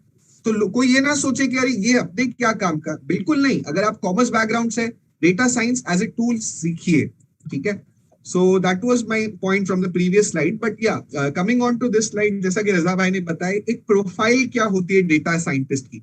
Rough words में कहूं तो what is the daily job of day job of a data scientist. एक डेटा साइंटिस्ट करता क्या है, तो हम एकदम डीप में नहीं जाएंगे यहाँ पर, एक बेसिक तरीके से समझाऊंगा इंशाल्लाह कि डेटा साइंस वाला प्रोफेशनल क्या करता है, ताकि हमारी जो स्टूडेंट्स है इस डोमेन में जो जाना चाहते हैं वो इससे इंस्पायर हो सके। देखिए, आप डॉक्टर क्यों जाते हैं? क्योंकि लोग देखते रहे डॉक्टर क्या काम कर रहा है, राइट? सुबह में सर्जरी कर रहा है, शाम में ओपीडी में बैठ रहा है, रात में कहीं कंसल्टिंग के लिए जा रहा है। वो उसके डे एक्टिविटी या डे जॉब को उसको देख के उससे इंस्पायर होते हैं। तो उसी तरह से डेटा साइंटिस्ट क्या काम करते हैं वो भी जान लीजिए। सबसे पहले डेटा साइंटिस्ट को जो जानना जरूरी है वो know the business problem. Data science का ना आप रॉ डेटा का जब तक कोई सेंस बना पाएंगे, ना वेरिएबल्स का आप तब तक सेंस बना पाएंगे, ना आउटपुट का जब तक कोई सेंस बना पाएंगे, जब तक आपको बिजनेस प्रॉब्लम ही पता ना हो कि कौन सा बिजनेस प्रॉब्लम आप सॉल्व कर रहे हैं। क्या आप अपनी कंपनी के लिए ऐसा बिजनेस प्रॉब्लम सॉल्व कर रहे हैं जो आगे का फोरकास्ट आपको दे दे? क्या आप अपने मिसाल के तौर पर क्लिनिक के लिए, या मिसाल के तौर पर अगर कोई सेल्स में, तो सेल्स के लिए प्रॉफिट एंड लॉस का बिजनेस प्रॉब्लम सॉल्व करे? सबसे पहली चीज तो domain knowledge, know the business problem. At least थोड़ा बैकग्राउंड होना बहुत जरूरी है। मैंने देखा है लोगों को कि जनरली, रजा सर, सिर्फ इंजीनियरिंग में बात करूं, मैकेनिकल इंजीनियरिंग वाले सोचते रहे तो आईटी वालों का काम है, डेटा साइंस हम क्या करें? नहीं, बिल्कुल गलत बात। मैकेनिकल जो इंडस्ट्रीज होती है, अगर उनको डेटा प्रेडिक्शन करना होता है और डेटा साइंटिस्ट की जॉब्स अगर मैकेनिकल कंपनीज ओपन कर दिए, तो वो सिर्फ मैकेनिकल इंजीनियर्स के लिए ओपन कर दिए, क्योंकि वो जानते हैं कि हमें ऐसा बंदा चाहिए जिसके पास डेटा साइंस की तो नॉलेज हो, पर उसका कोर, जिसे कहते हैं अंदर का स्ट्रक्चर, उसका मैकेनिकल हो, ताकि वो डिसीजन मेकिंग उसकी मैकेनिकल वाले दिमाग से हो सके। डेटा साइंस तो उसको एक टूल एज ए हेल्प करे डिसीजन लेने में। Right. तो that's the first point, know the business problem. Point number 2 जो डेटा साइंटिस्ट करते हैं, that is data acquisition. Data acquisition मतलब रॉ डेटा कहीं से भी लेना, चाहे वो एक्सेल शीट के फॉर्मेट में हो, और लेट मी टेल यू, बहुत बड़ा डेटा भी हो सकता है, बहुत छोटा भी डेटा हो सकता है. रजा भाई, मैं आपको एक एग्जांपल देता हूँ. एक डेटा में मैंने काम किया था जब to convert some data into some data, but it was in the form of Excel sheets. और मेरे पास ऐसी 200 एक्सेल शीट्स उन्होंने दी थी जिसमें डेटा कुछ कन्वर्ट करना था उनको. और हर एक्सेल शीट में, मुझे आज भी याद है, 2,30,000 रोज थे. सो यू कैन इमेजिन के, और ऐसी मेरे पास 220 अप्रोक्सीमेटली 200 या 220 एक्सेल शीट्स थी जिसको मुझे कन्वर्ट करना था. तो data can be from one single Excel sheet, data can be from hundreds of different Excel sheets. बहुत ज्यादा डेटा भी हो सकता है जिसपे आपको काम करना पड़े. पर अगर आप डेटा से घबराते हैं, मैं पहले ही कह दूं, अगर आप डेटा से घबराते हैं तो ये फील्ड आपके लिए नहीं है. यहाँ इस फील्ड में आना है तो आपको डेटा से प्यार होना चाहिए. ओके, तो coming to the third point, that is data preparation. एक बार आपके पास रॉ डेटा आ गया तो उसमें से आप उस रॉ डेटा को कैसे फिल्टर करके आप अपने आप के लिए फेयर डेटा बनाएंगे. बहुत सारे आउटलायर्स है, ये वर्ड मैं यूज करता हूं ताकि आप लोग जाके बाद में गूगल करें. आउटलायर्स है, उसे आपको आइडेंटिफाई करके अलग करना पड़ेगा. इलेक्ट्रिकल लैंग्वेज में कहूं तो बहुत सारे नॉइज है जो आपको फिल्टर करके बाहर निकालना पड़ेगा और आपके सामने एक शुद्ध खालिस डेटा रखना पड़ेगा जिसको आप एनालाइज कर सके. ये स्टेप नंबर 3 है. Step number 4 is exploratory data. Exploratory data या रफ वर्ड्स में कहूं तो डिफाइन वेरिएबल्स. आपकी कौन से ऐसे वेरिएबल्स है जिसको आप देखना चाहते हैं. इंसान जब प्रॉब्लम सॉल्व करता है तो सब वेरिएबल्स को एक साथ नहीं देखता, वो सिर्फ कुछ वेरिएबल्स को देखता है. मिसाल के तौर पर, अगर मैं कोई कॉमर्स का प्रॉब्लम सॉल्व कर रहा हूं या मार्केटिंग का प्रॉब्लम सॉल्व कर रहा हूं तो मेरे पास 2 ही वेरिएबल्स होंगे, सेल्स और प्रॉफिट. सेल्स और प्रॉफिट, बस ये 2 मेरे मेन वेरिएबल्स होंगे जिनको मैं आइडेंटिफाई करूंगा और उनके बीच में कोरिलेशन डेवलप करूंगा. Next point, point number 5 is data modelling. अब डेटा मॉडलिंग, ये आप बहुत सारी एल्गोरिदम आर्टिफिशियल इंटेलिजेंस के यूज कर सकते हैं. To name a few, decision tree algorithm है, रैंडम फॉरेस्ट एल्गोरिदम है. ये सब वर्ड्स में आज के दिन में सिर्फ थ्रो कर रहा हूं लोगों के लिए ताकि लोग इसे यूज करें और गूगल करें और पढ़े. रैंडम फॉरेस्ट क्या चीज है पढ़े. ये रैंडम फॉरेस्ट को ये ना सोचे कि जंगल की बात बता रहे टीम उम्मीद वाले, नहीं. ये एक एल्गोरिदम है रैंडम फॉरेस्ट. और इसमें ही आप डेटा मॉडलिंग, अच्छा डेटा मॉडलिंग के भी कई सारे टूल्स हैं. आप आर यूज कर सकते हैं, कई लोगों को मैंने देखा मैटलैब यूज करते हुए, कई लोगों को मैंने देखा पाइथन यूज करते हुए. अच्छा रजा सर, मैंने ऐसे कोड्स पे काम किया है जब मुझे फर्स्ट टाइम डेटा साइंस का एक कोड दिया गया था, पाइथन में था, नहीं आर में था, आई रिमेम्बर आर लैंग्वेज में था, और वो 3,500 लाइन का कोड था. लोग 10-15 लाइन 20 लाइन का कोड लिख के हमारे स्टूडेंट्स थक जाते हैं. इंडस्ट्री लेवल पे आपको 3,500-4,000 लाइन के कोड पे भी कभी कभी काम करना पड़ जाता है. So be aware of those situations that come along. And second last point, visualisation and communication. आपके पास एक डेटा आ गया, आपने उस डेटा को समझ लिया, पर मिसाल के तौर पर अगर रजा भाई मेरे मैनेजर है, मैं उनको कन्वे कैसा करूंगा. क्या मैं रैंडम फॉरेस्ट उठा के ले जाऊंगा उनके पास कि रजा भाई देखिए, रजा भाई बोलेंगे नहीं. क्लाइंट को जब आपको दिखाना है तो ऐसा दिखाना है कि उसे एक नजर में डेटा समझ में आ जाए. Your data should speak for yourself. अगर मैं एक चार्ट भेज देता हूं मेरे क्लाइंट को तो मुझे उस चार्ट को समझाने की जरूरत नहीं पड़ना चाहिए, मेरा चार्ट ही अपने आप को समझा दे. So that is something called as visualisation and communication, the parameters which you want to communicate. And last but not the least, deploys and maintenance. वो उस रिकॉर्ड को, उस डेटा को, ऐसा नहीं होता कि भाई काम हो गया, क्लाइंट का काम हो गया, आप डिलीट कर दो, डिलीट बटन दबा दो और आगे बढ़ो. नहीं, उसको पहले तो एक प्री प्रोसेसिंग वर्ल्ड में उस डेटा को आपको प्रोसेस करना पड़ेगा, और एक्चुअल वर्ल्ड में जब आपके पास सब कुछ रेडी हो जाए तो आपको उस डेटा को प्रोडक्शन एनवायरनमेंट में रिलीज करना पड़ेगा. So that is also some, these are also some technical words. And last but not the least, आपको डेटा को मैनेज करना है. उसके लिए तो डेटाबेस मैनेजमेंट प्रोफाइल्स ही अलग से आते हैं जो डेटाबेस मैनेज करते हैं. So these are the rough backgrounds about a profile of a data scientist. Raza sir, कुछ क्वेश्चन आ रहे हैं, मैं उस क्वेश्चन के साथ ही आपको नेक्स्ट स्लाइड हाथ में दूंगा. एक क्वेश्चन आया था अब हमारे एक स्टूडेंट का about data science itself. I'm just reading out the name is Uzma Sheikh on YouTube. I am a student of class 12th. Data scientist बनने के लिए first step मुझे क्या लेना चाहिए? I think that is very that is aligned with your question. Yes. तो what we were talking about is कि data scientist कैसे बनते हैं। तो साइंटिस्ट जैसे होता है वैसे डेटा साइंटिस्ट नहीं होता, उतना डिफिकल्ट नहीं है साइंटिस्ट बनने जितना डेटा साइंटिस्ट बनना is comparatively easier. The first step is आप जब भी कोई प्रोग्रामिंग करेंगे या कोई कोर्स करेंगे या फिर अगर आप मास्टर्स कोर्स करते हैं, मैं आगे उस स्लाइड पे भी आएंगे इंशाल्लाह ताला, उसमें आपको बताएंगे कि क्या क्या चीजें अवेलेबल है।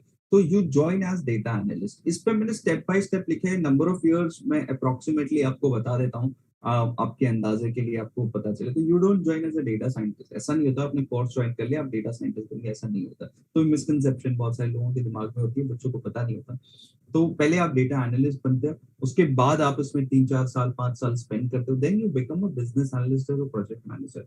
अब प्रोजेक्ट मैनेजर आज का जो डेफिनेशन ऑफ प्रोजेक्ट मैनेजर है जो आने वाले वक्त में आने वाला है वो बहुत अलग होगा, राइट। तो अभी भी फोरकास्टिंग होती है प्रोजेक्ट्स में, बट बहुत बेसिक लेवल पे होती है, इतना ज्यादा यूटिलाइजेशन ऑफ डेटा कम। जैसे सलमान भाई ने रेस्टोरेंट का एग्जांपल दिया था जहां पर डेटा नहीं यूज होता but experience, past experience use होता है। सिमिलरली अभी बहुत सारे जगहों पे ऐसा होता है, कुछ कुछ कंपनीज अभी कुछ सोफिस्टिकेटेड टूल्स यूज करती है, बट आगे जाके यही चीज होने वाली है। तो डेटा एनालिसिस के बाद आप बिजनेस एनालिस्ट बन सकते हो, प्रोजेक्ट मैनेजर बन सकते हो, अलग अलग डेजिग्नेशन अलग अलग कंपनीज में, बट काम एक ही होता है।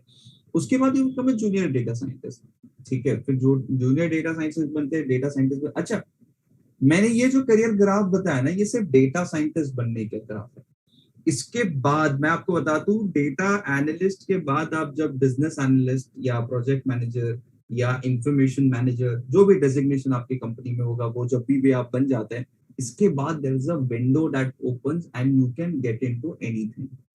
मतलब आप इस पोजीशन से अपने कंपनी के चीफ मार्केटिंग ऑफिसर बन सकते हैं अगर आप मार्केटिंग में काम करते हैं, चीफ फाइनेंस ऑफिसर बन सकते हैं अगर फाइनेंस में काम कर सकते हैं, you can even become the CEO of the organisation from step number 2। Step number 2 के बाद आपके सामने बहुत दरवाजे खुल जाते हैं।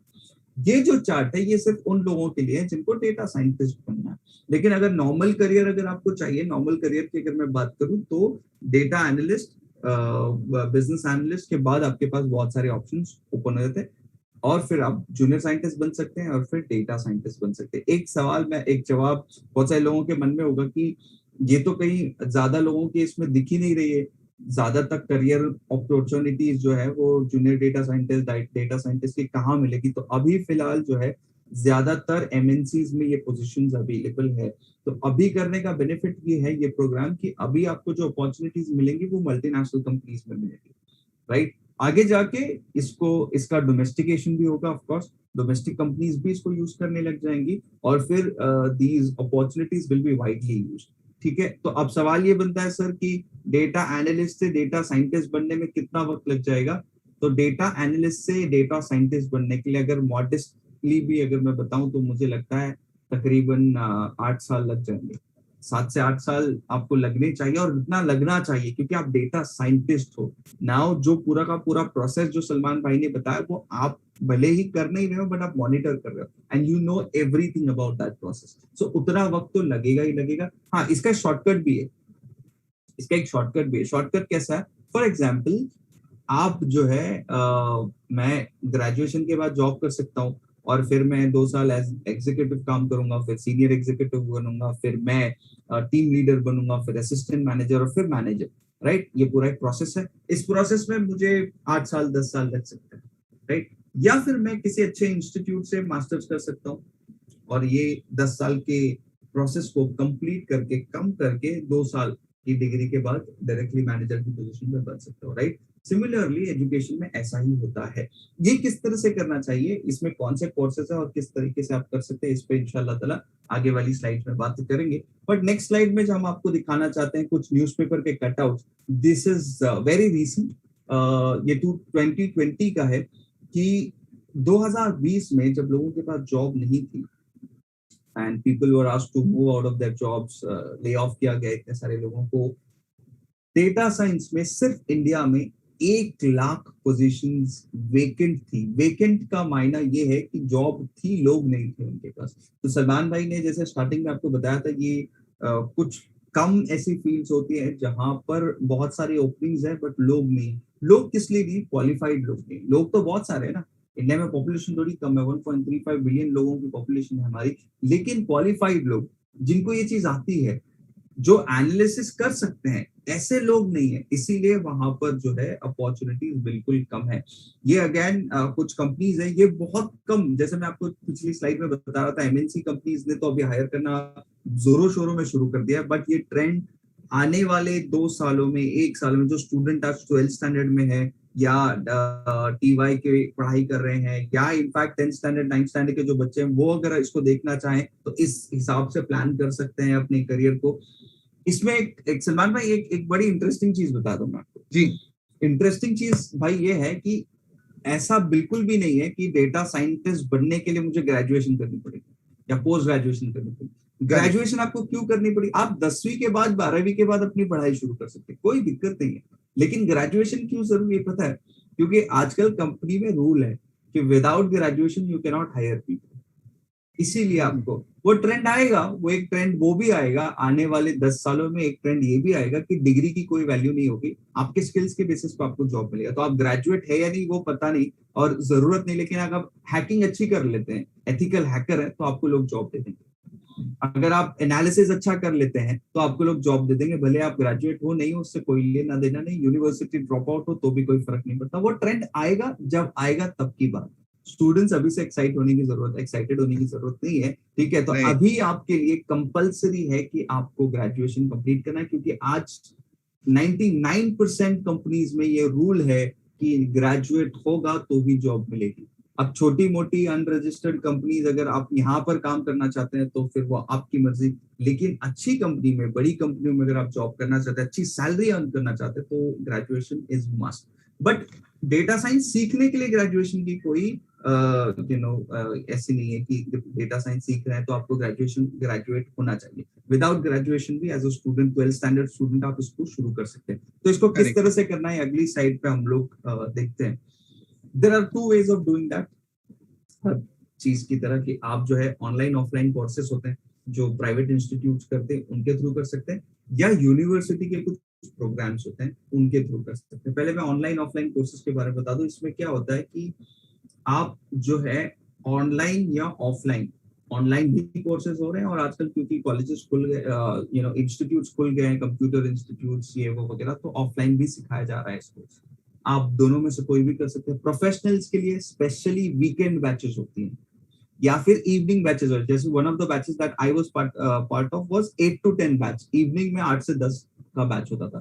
कितने महीने लगते हैं इस कोर्स को कंप्लीट करने में? सिर्फ डेटा साइंस अगर मैं सीखना चाहूँ तो मैं, मतलब बाय एनी मीन, आप कितना भी स्लो सीखो, आप 5 से 6 महीने में, एकदम स्लो सीखते हो तो भी 6 महीने में सीख जाओगे। सीरियसली बता रहा हूँ, 6 महीने में आप सीख जाओ। एकदम स्लो सीखते हो आप तो भी 6 महीने में सीख जाओ। अगर आप फास्ट सीखते हो तो इसका आधा टाइम 3 महीने में, मैक्सिमम 4 महीने में आप सीख जाओगे। अगर बहुत स्लो सीखते हो तो 6 महीने आपको लगेंगे सिर्फ डेटा साइंस सीखने में। इसके आगे अगर आपको मशीन लर्निंग करनी है तो वो कोडिंग वाला है। उसमें अगर आपको कोडिंग पसंद है तो गेट इनटू मशीन लर्निंग, लेकिन आपको टूल्स पे काम करना पसंद है तो आप आर्टिफिशियल इंटेलिजेंस पे जा सकते हैं। आपको दोनों में तकरीबन 6-8 महीने का वक्त लगेगा।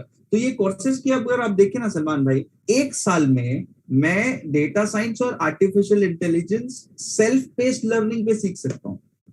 सेल्फ पेस्ड लर्निंग, मेरी जितनी स्पीड है उतनी स्पीड में भी अगर मैं सीखूं, राइट। और अगर करेक्ट। मैं अपने आप को कोई बहुत ज्यादा बड़ा इंटेलिजेंट आदमी नहीं समझता, मैं समझता हूँ कि मैं मॉडरेट इंसान हूँ, मैं इसको इजीली करना नहीं, मतलब जल्दी रश में नहीं करना सकता, आराम आराम से करना सकता, तो भी 1 साल में मैं आर्टिफिशियल डेटा साइंस और आर्टिफिशियल इंटेलिजेंस दोनों कंप्लीट कर सकता हूँ, राइट।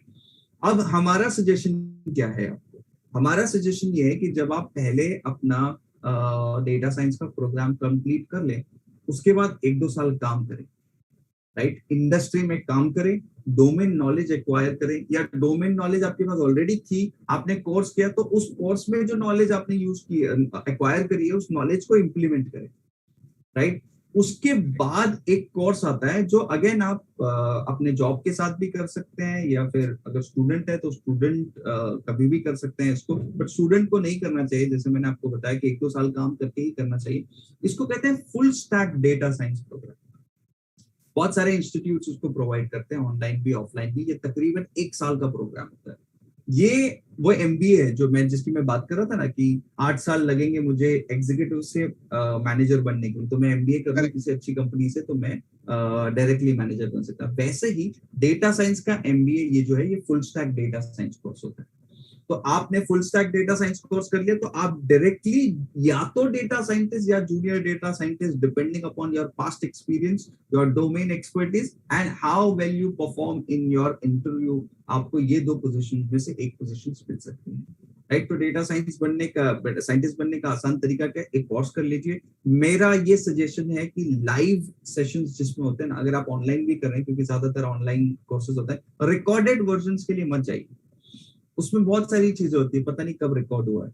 राइट, तो आप, और इंडस्ट्री इतने जल्दी जल्दी चेंज होती है कि जो एक साल पहले जो एग्जाम्पल रेलिवेंट थे आज वो रेलिवेंट नहीं रहे। राइट, तो इतने जल्दी जल्दी जो है इंडस्ट्रीज चेंज होती है और बहुत सारे एप्लीकेशंस नए नए आ रहे हैं, बहुत सारे टूल्स नए नए आ रहे हैं। माय सजेशन वुड बी कि लाइव कोर्सेज में आप अपने आप को एनरोल करें, चाहे वो ऑनलाइन हो चाहे ऑफलाइन हो, जहां पर लाइव टीचर आके आपको सिखा रहा है। रिकॉर्डेड वर्जन्स पे मत जाइए, लर्निंग बहुत कम होती है, अंडरस्टैंडिंग और ज्यादा कम होती है। राइट, इसके बाद सलमान भाई, if we could go to the previous slide, बहुत सारे मुंबई और महाराष्ट्र के कॉलेजेस ने, इनफैक्ट अक्रॉस इंडिया, अब हमने देखा होगा कि कोर्सेज शुरू है, master courses in data science. ठीक है, तो ये कोर्सेज जो है ना वो डेटा साइंस के नाम से नहीं होते। ज्यादातर कोर्सेज जो मैंने देखे हैं वो data science and machine learning, data science and artificial intelligence, या फिर masters in artificial intelligence, masters in machine learning, ऐसे करके ये कोर्सेज होते हैं। तो एमएल इन एआई जो हमने लिखा हुआ है उसका मतलब ये है, ML stands for machine learning, AI stands for artificial intelligence. तो ये जो कोर्सेज है ग्रेजुएशन डिग्री लेवल पे अभी तक इसका कोर्स आया नहीं, ये ग्रेजुएशन लेवल पे अवेलेबल नहीं है। पोस्ट ग्रेजुएशन लेवल पे बहुत सारे कॉलेजेस में अवेलेबल है। राइट, मुंबई में भी काफी सारे कॉलेजेस में, लेकिन इसकी इसकी शर्त ये है कि आपने बीएससी किया होना चाहिए एंड प्रेफरेबली आईटी और कंप्यूटर साइंस। तो आप इसमें एनरोल कर सकते हैं और एनरोल करके अपना मास्टर्स कंप्लीट कर सकते हैं।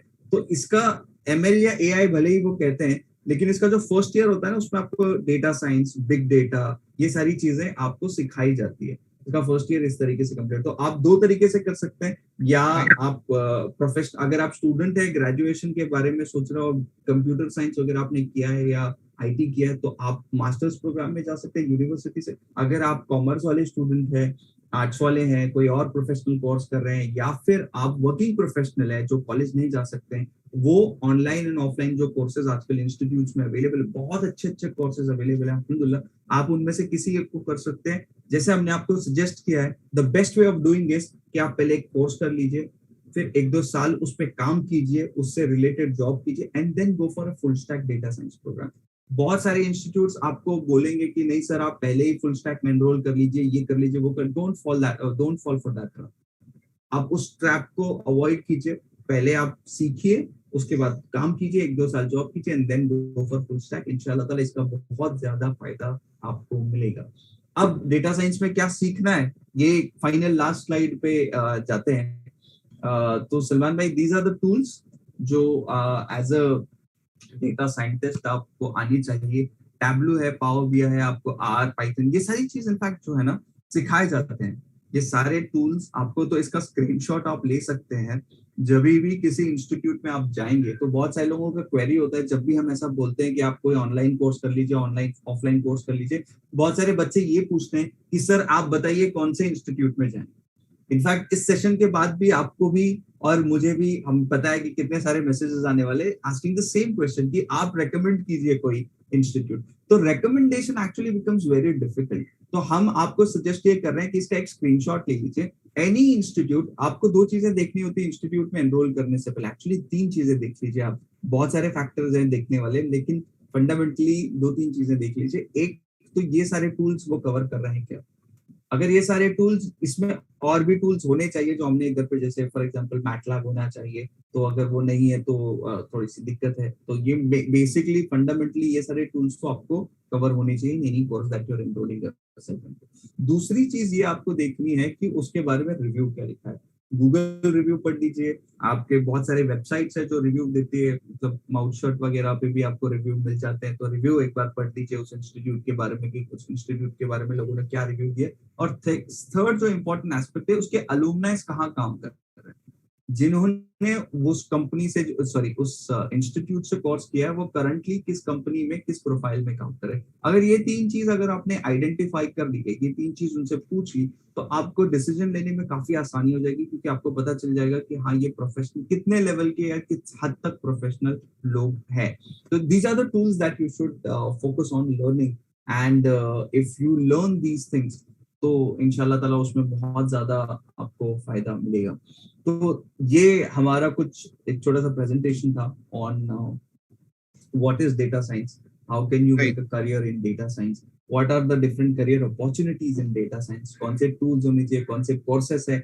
हमने कोशिश की है, हमारी कोशिश यही थी, सलमान भाई और मैं जब इस प्रोग्राम के बारे में डिस्कस कर रहे थे, इसका फ्लो डिस्कस कर रहे थे, तो हमारी कोशिश तब भी यही थी कि ऐसा एक प्रोग्राम हम रिकॉर्ड करते हैं, छोटा प्रोग्राम, 1 घंटे 1.5 घंटे का प्रोग्राम, कि जिसके थ्रू बच्चों को हर एक चीज अबाउट डेटा साइंस पता चले। Everything about each and everything about data science should be clear कि ये डेटा साइंस है क्या, किसको कहते हैं। So you know we started from the basic, उसके बाद हमने आपको बताया कि इसमें क्या करियर अपॉर्चुनिटीज है, कौन कौन से करियर ऑप्शंस है, अभी करंट मार्केट सिचुएशन क्या है, कहाँ से आप ये सीख सकते हैं, कौन से टूल सीखना चाहिए ताकि आपको कोचिंग या फिर जो इंस्टीट्यूट है वो डिसाइड करने में भी आसानी हो। इसके अलावा अगर आपके कोई सवाल है, please feel free to ask. इंशाल्लाह ताला मी एंड सलमान भाई are available to answer your questions. Raza bhai, there are some questions coming up on YouTube, and I जी request my audience to put up their questions there. Raza भाई, पहला सवाल जो आया था कि किसी ने पूछा है about, of course, about data science, कि what is data mining? Data mining क्या चीज है? वेरी इंटरेस्टिंग कि डेटा माइनिंग, एक इनफैक्ट ये भी सवाल था सर कि डेटा एनालिसिस और डेटा साइंस में क्या फर्क है। करेक्ट और correct. Data mining is of course a part of analysis. तो अब मैं कोशिश करूंगा कि इसको क्लब करके आंसर कर दूं। तो data science basically is a field, ठीक है, data analysis is a process. इसको इस तरीके से समझने की कोशिश करते हैं। डेटा साइंस फील्ड है, ठीक है, उसके अंदर एक प्रोसेस होता है, फील्ड है, फील्ड के अंदर आप काम करते रहे, तो वैसे data science is a field, okay. और या फंक्शन कहेंगे, फील्ड कहेंगे या फंक्शन, एचआर की लैंग्वेज में इसको फंक्शन कहते हैं, तो data science is a function. उसके अंडर पे जो है एक प्रोसेस है, उसको डेटा एनालिसिस कहते हैं। ये जो भी, जैसे मैंने आपको एग्जांपल दिया था पहले कि एक्सेल में मैं कोई डेटा डालूंगा, उसको मैं फॉर्मूलाज वगैरह एंटर करूंगा और प्रोसेस करूंगा उस डेटा को, इस पूरे प्रोसेस को क्या कहेंगे, डेटा एनालिसिस। इसी का एक पार्ट है डेटा माइनिंग, जिसके अंदर बहुत सारे एस्पेक्ट्स आते हैं एक्चुअली, कि जहां पर आप, जैसे माइनिंग आपने देखी है ना, माइनिंग कैसे होती है कि पहाड़ों में से मिनरल्स को खोद के निकाला जाता है, फिर फिल्टर किया जाता है। जैसे पहाड़ में आप अगर आपने लिया है कुछ, तो उसमें मिनरल्स आए, बट रेत भी है, मिट्टी भी है, पत्थर भी है, फिर आगे जाके उसको सेग्रीगेट किया जाता है, जो मिनरल वाला कंपोनेंट है उसको अलग रखा जाता है, वेस्ट को फेंक दिया जाता है। सेम प्रोसेस डेटा में होता है, सेम प्रोसेस डेटा में होता है। आप डेटा माइन करते हैं, और सलमान भाई ने बहुत अच्छा लफ्ज यूज किया था आउटलायर्स का, राइट। आप प्रोसेस करते हैं, आपको आउटलायर्स पता चलते हैं, कौन से डेटा पे भरोसा करना चाहिए, किस पे नहीं करना चाहिए, आप उनको फिल्टर करते हैं। ये पूरा एक प्रोसेस है actually. So data mining basically is a process where you select data or shortlist data from a pool of data, okay। Basically it is, अगर मैं layman's term में समझाने की कोशिश करूँ तो relevant data लाने के प्रोसेस को data mining कहा जाता है। Perfect. Jazakallah, Raza bhai. One more question. The question is again from YouTube chat. The name is, I am Kunal Salukhe. I am a student of statistics and I want to know what is the best language. I think he is referring to programming languages. Ji So what is the best language to learn for data science? best language, I think we've already mentioned that there are only two languages to start with, two languages, Python and R, और इसके साथ साथ आपको SQL आना चाहिए। तो तीन चीजें आपको आनी चाहिए, अगर आपको डेटा साइंस में कदम रखना है तो तीन चीजें आनी चाहिए आपको, पाइथन, आर एंड SQL। वापस बता दूं, ये बेसिक है, आगे जाके आपको थोड़ा थोड़ा और एडवांस आएगा, लेकिन तीनों भी बहुत इजी है, very easy to learn, Python, R and SQL, ये तीन चीजें। R as in the letter R, PQRS वाला जो आर होता है ना, उसी का नाम, वो प्रोग्रामिंग लैंग्वेज का नाम ही आर है, राइट। तो पाइथन हो गया एक, आर हो गया, आप स्क्रीन पर भी देख सकते हैं, we have that icon, R का आइकन हमने रखा हुआ है। तो पाइथन, आर और SQL, ये तीन चीजें आपको सीखनी पड़ती है, राइट। एंड लोग आर और पाइथन ऑफ कोर्स इसके लिए प्रेफर करते हैं क्योंकि ओपन सोर्स है, राइट। कोई भी कहीं पर भी से भी डाउनलोड कर सकता है, कोई लाइसेंस इसमें रिक्वायर नहीं।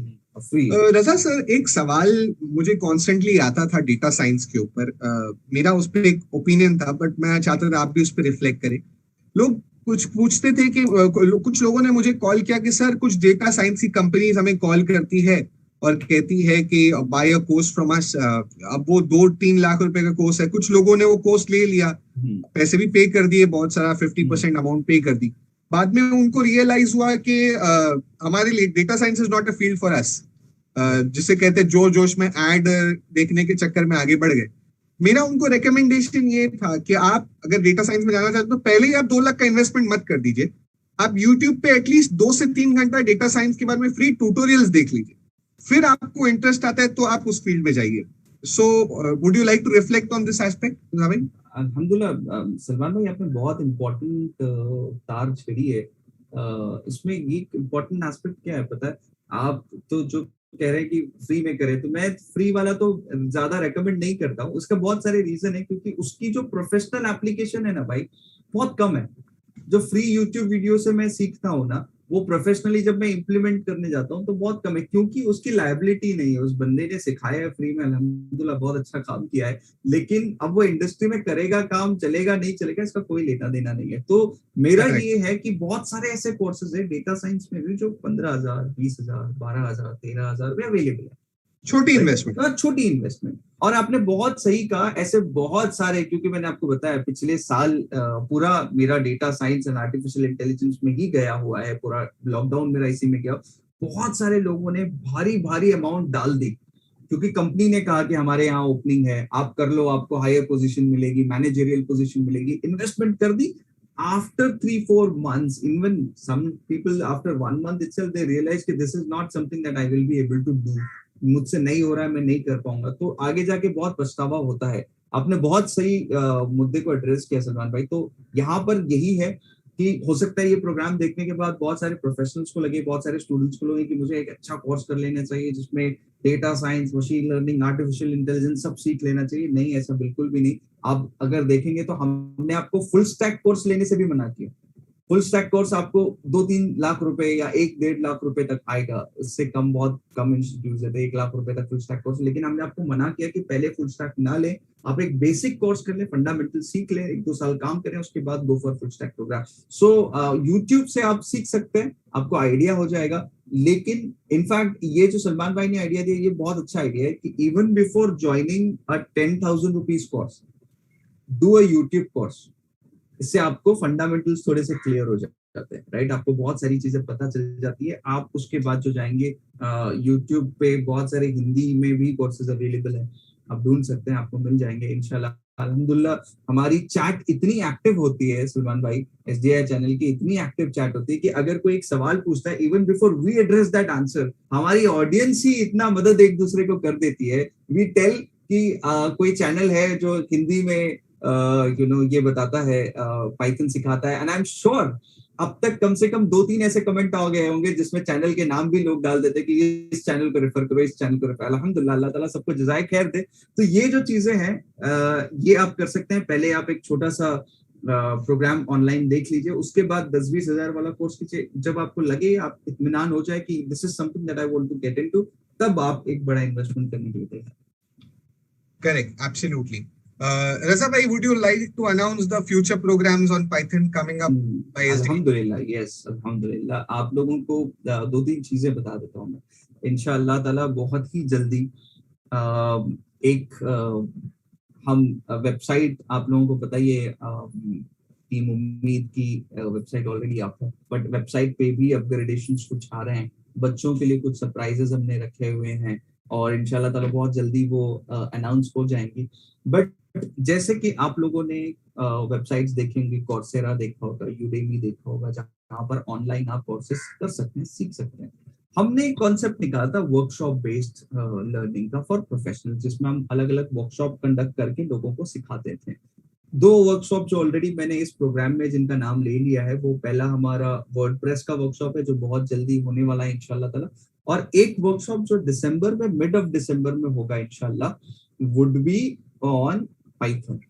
तो अगर आप कोडिंग सीखना चाहते हैं, प्रोग्रामिंग सीखना चाहते हैं, डेटा साइंस में एंटर करना चाहते हैं, जितने स्टूडेंट्स अवेलेबल हैं यहाँ पर, प्रोफेशनल्स अवेलेबल है, उनके लिए बहुत बड़ी खुशखबरी सुन्नी दावत इस्लामी की तरफ से ये है कि डेटा साइंस से रिलेटेड जो पहला कदम आप लेंगे पाइथन, उसकी प्रोग्रामिंग का, बेसिक प्रोग्रामिंग का वर्कशॉप सलमान भाई खुद, जिन्होंने पिछले साल भी इस वर्कशॉप को लिया था, तकरीबन 350 बच्चों ने इसका फायदा उठाया था। इंशाल्लाह ताला same workshop will be conducted in the month of December, and towards the end of December we're planning to have a workshop on WordPress also. Okay, और तब तक इंशाल्लाह ताला हमारी वेबसाइट भी लॉन्च हो गई होगी, उसमें बहुत सारे सरप्राइजेस आपके लिए हैं। तो जिस तरह से इस बार हमने एक वर्कशॉप किया, एक प्रोग्राम किया था वेबसाइट लॉन्च के लिए, उस वक्त भी करेंगे और वहां पर आपको बताएंगे कि क्या क्या चीजें हैं बच्चों के पढ़ाई से रिलेटेड, उनकी नोट्स से रिलेटेड, उनके अंडरस्टैंडिंग ऑफ कॉन्सेप्ट से रिलेटेड, प्रोफेशनल्स की हेल्प से रिलेटेड, बहुत सारी चीजें हमने उसमें कोशिश करी है एम्बेड करने की, और इंशाल्लाह ताला एक एक करके अनफोल्ड करेंगे आपके सामने। बट अभी 2 वर्कशॉप जो मैंने अनाउंस करे, एक वर्कशॉप ऑन वर्डप्रेस जो towards the end of the दिसंबर होगा, एंड मिड दिसंबर में सलमान भाई का workshop on basic Python. So this can be your stepping stone towards your journey in data science. इंशाल्लाह इंशाल्लाह। रजा भाई, there are still some questions, but क्योंकि almost हमने time cross कर दिया है and it is the last time for नमाज यासर, तो आई रिक्वेस्ट कि जो लोगों के क्वेश्चन हम आंसर नहीं कर पाए, ये जैसे वीडियो पब्लिश हो, आप कमेंट बॉक्स में अपना प्लीज क्वेश्चन डाल दीजिए वीडियो पब्लिश होने के बाद यूट्यूब पे। इंशाल्लाह रजा सर या हमारी एक्सपर्ट टीम आपको कमेंट बॉक्स पे इंशाल्लाह रिप्लाई कर देगी। सो आई रिक्वेस्ट यू ऑल, जो ऑफलाइन भी सेशन को बाद में भी देख रहे हैं, वो भी अगर क्वेश्चन पूछना चाहते हैं तो यूट्यूब पे कमेंट्स पे अपने क्वेश्चन डाल सकते हैं। इंशाल्लाह जैसे ही हमें मौका मिलेगा हम उस क्वेश्चन को आंसर करने की कोशिश करेंगे। So with that Raza sir, I think we should wrap this up इंशाल्लाह। So any closing comments from your side? Nothing. I think we've already completed a lot of it. तो जाते जाते इतना ध्यान रखिए कि it is not a completely different career for professionals. ये अलग करियर नहीं है, आप ही के करियर का एडवांसमेंट है। आप अपने आप को अपग्रेड करने के लिए डेटा साइंस कर लेंगे तो आप अपग्रेड हो जाएंगे। आप ऐसे कोई प्रोग्रामर नहीं बन जाएंगे, कोई कोडर नहीं बन जाएंगे, ऐसा कुछ भी नहीं होगा। आप जिस फील्ड में आप वही रहेंगे, बस upgraded version of your profession कहलाए जाएंगे। सो इसको ध्यान में रखिए। स्टूडेंट्स तो the sky is the limit for you.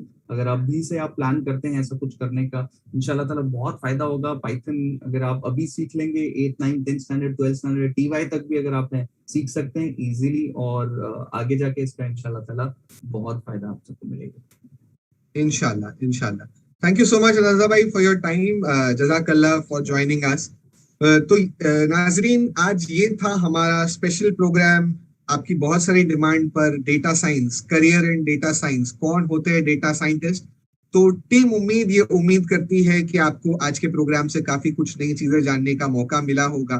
Team उम्मीद को इसी तरह से सपोर्ट करते रहिए, हमें फॉलो कीजिए हमारी फेसबुक पेज पर, इंस्टाग्राम पेज पर हमें फॉलो कीजिए, ट्विटर पे हमें लाइक कीजिए, हमारे ट्वीट्स को रीट्वीट्स कीजिए, लिंक्डइन पे हमें फॉलो कीजिए, और जितना हो सके आप इस वीडियो को आगे लोगों तक शेयर करें ताकि ज्यादा से ज्यादा लोगों तक ये इंफॉर्मेशन पहुंचाई जा सके। जज़ाकल्लाह सो मच। सुब्हानकल्लाहुम्मा व बिहम्दिका अशहदु अन ला इलाहा इल्ला अंता अस्तगफिरुका व अतूबु इलैक। अस्सलामु अलैकुम व रहमतुल्लाहि व बरकातहू। वालेकुम अस्सलाम।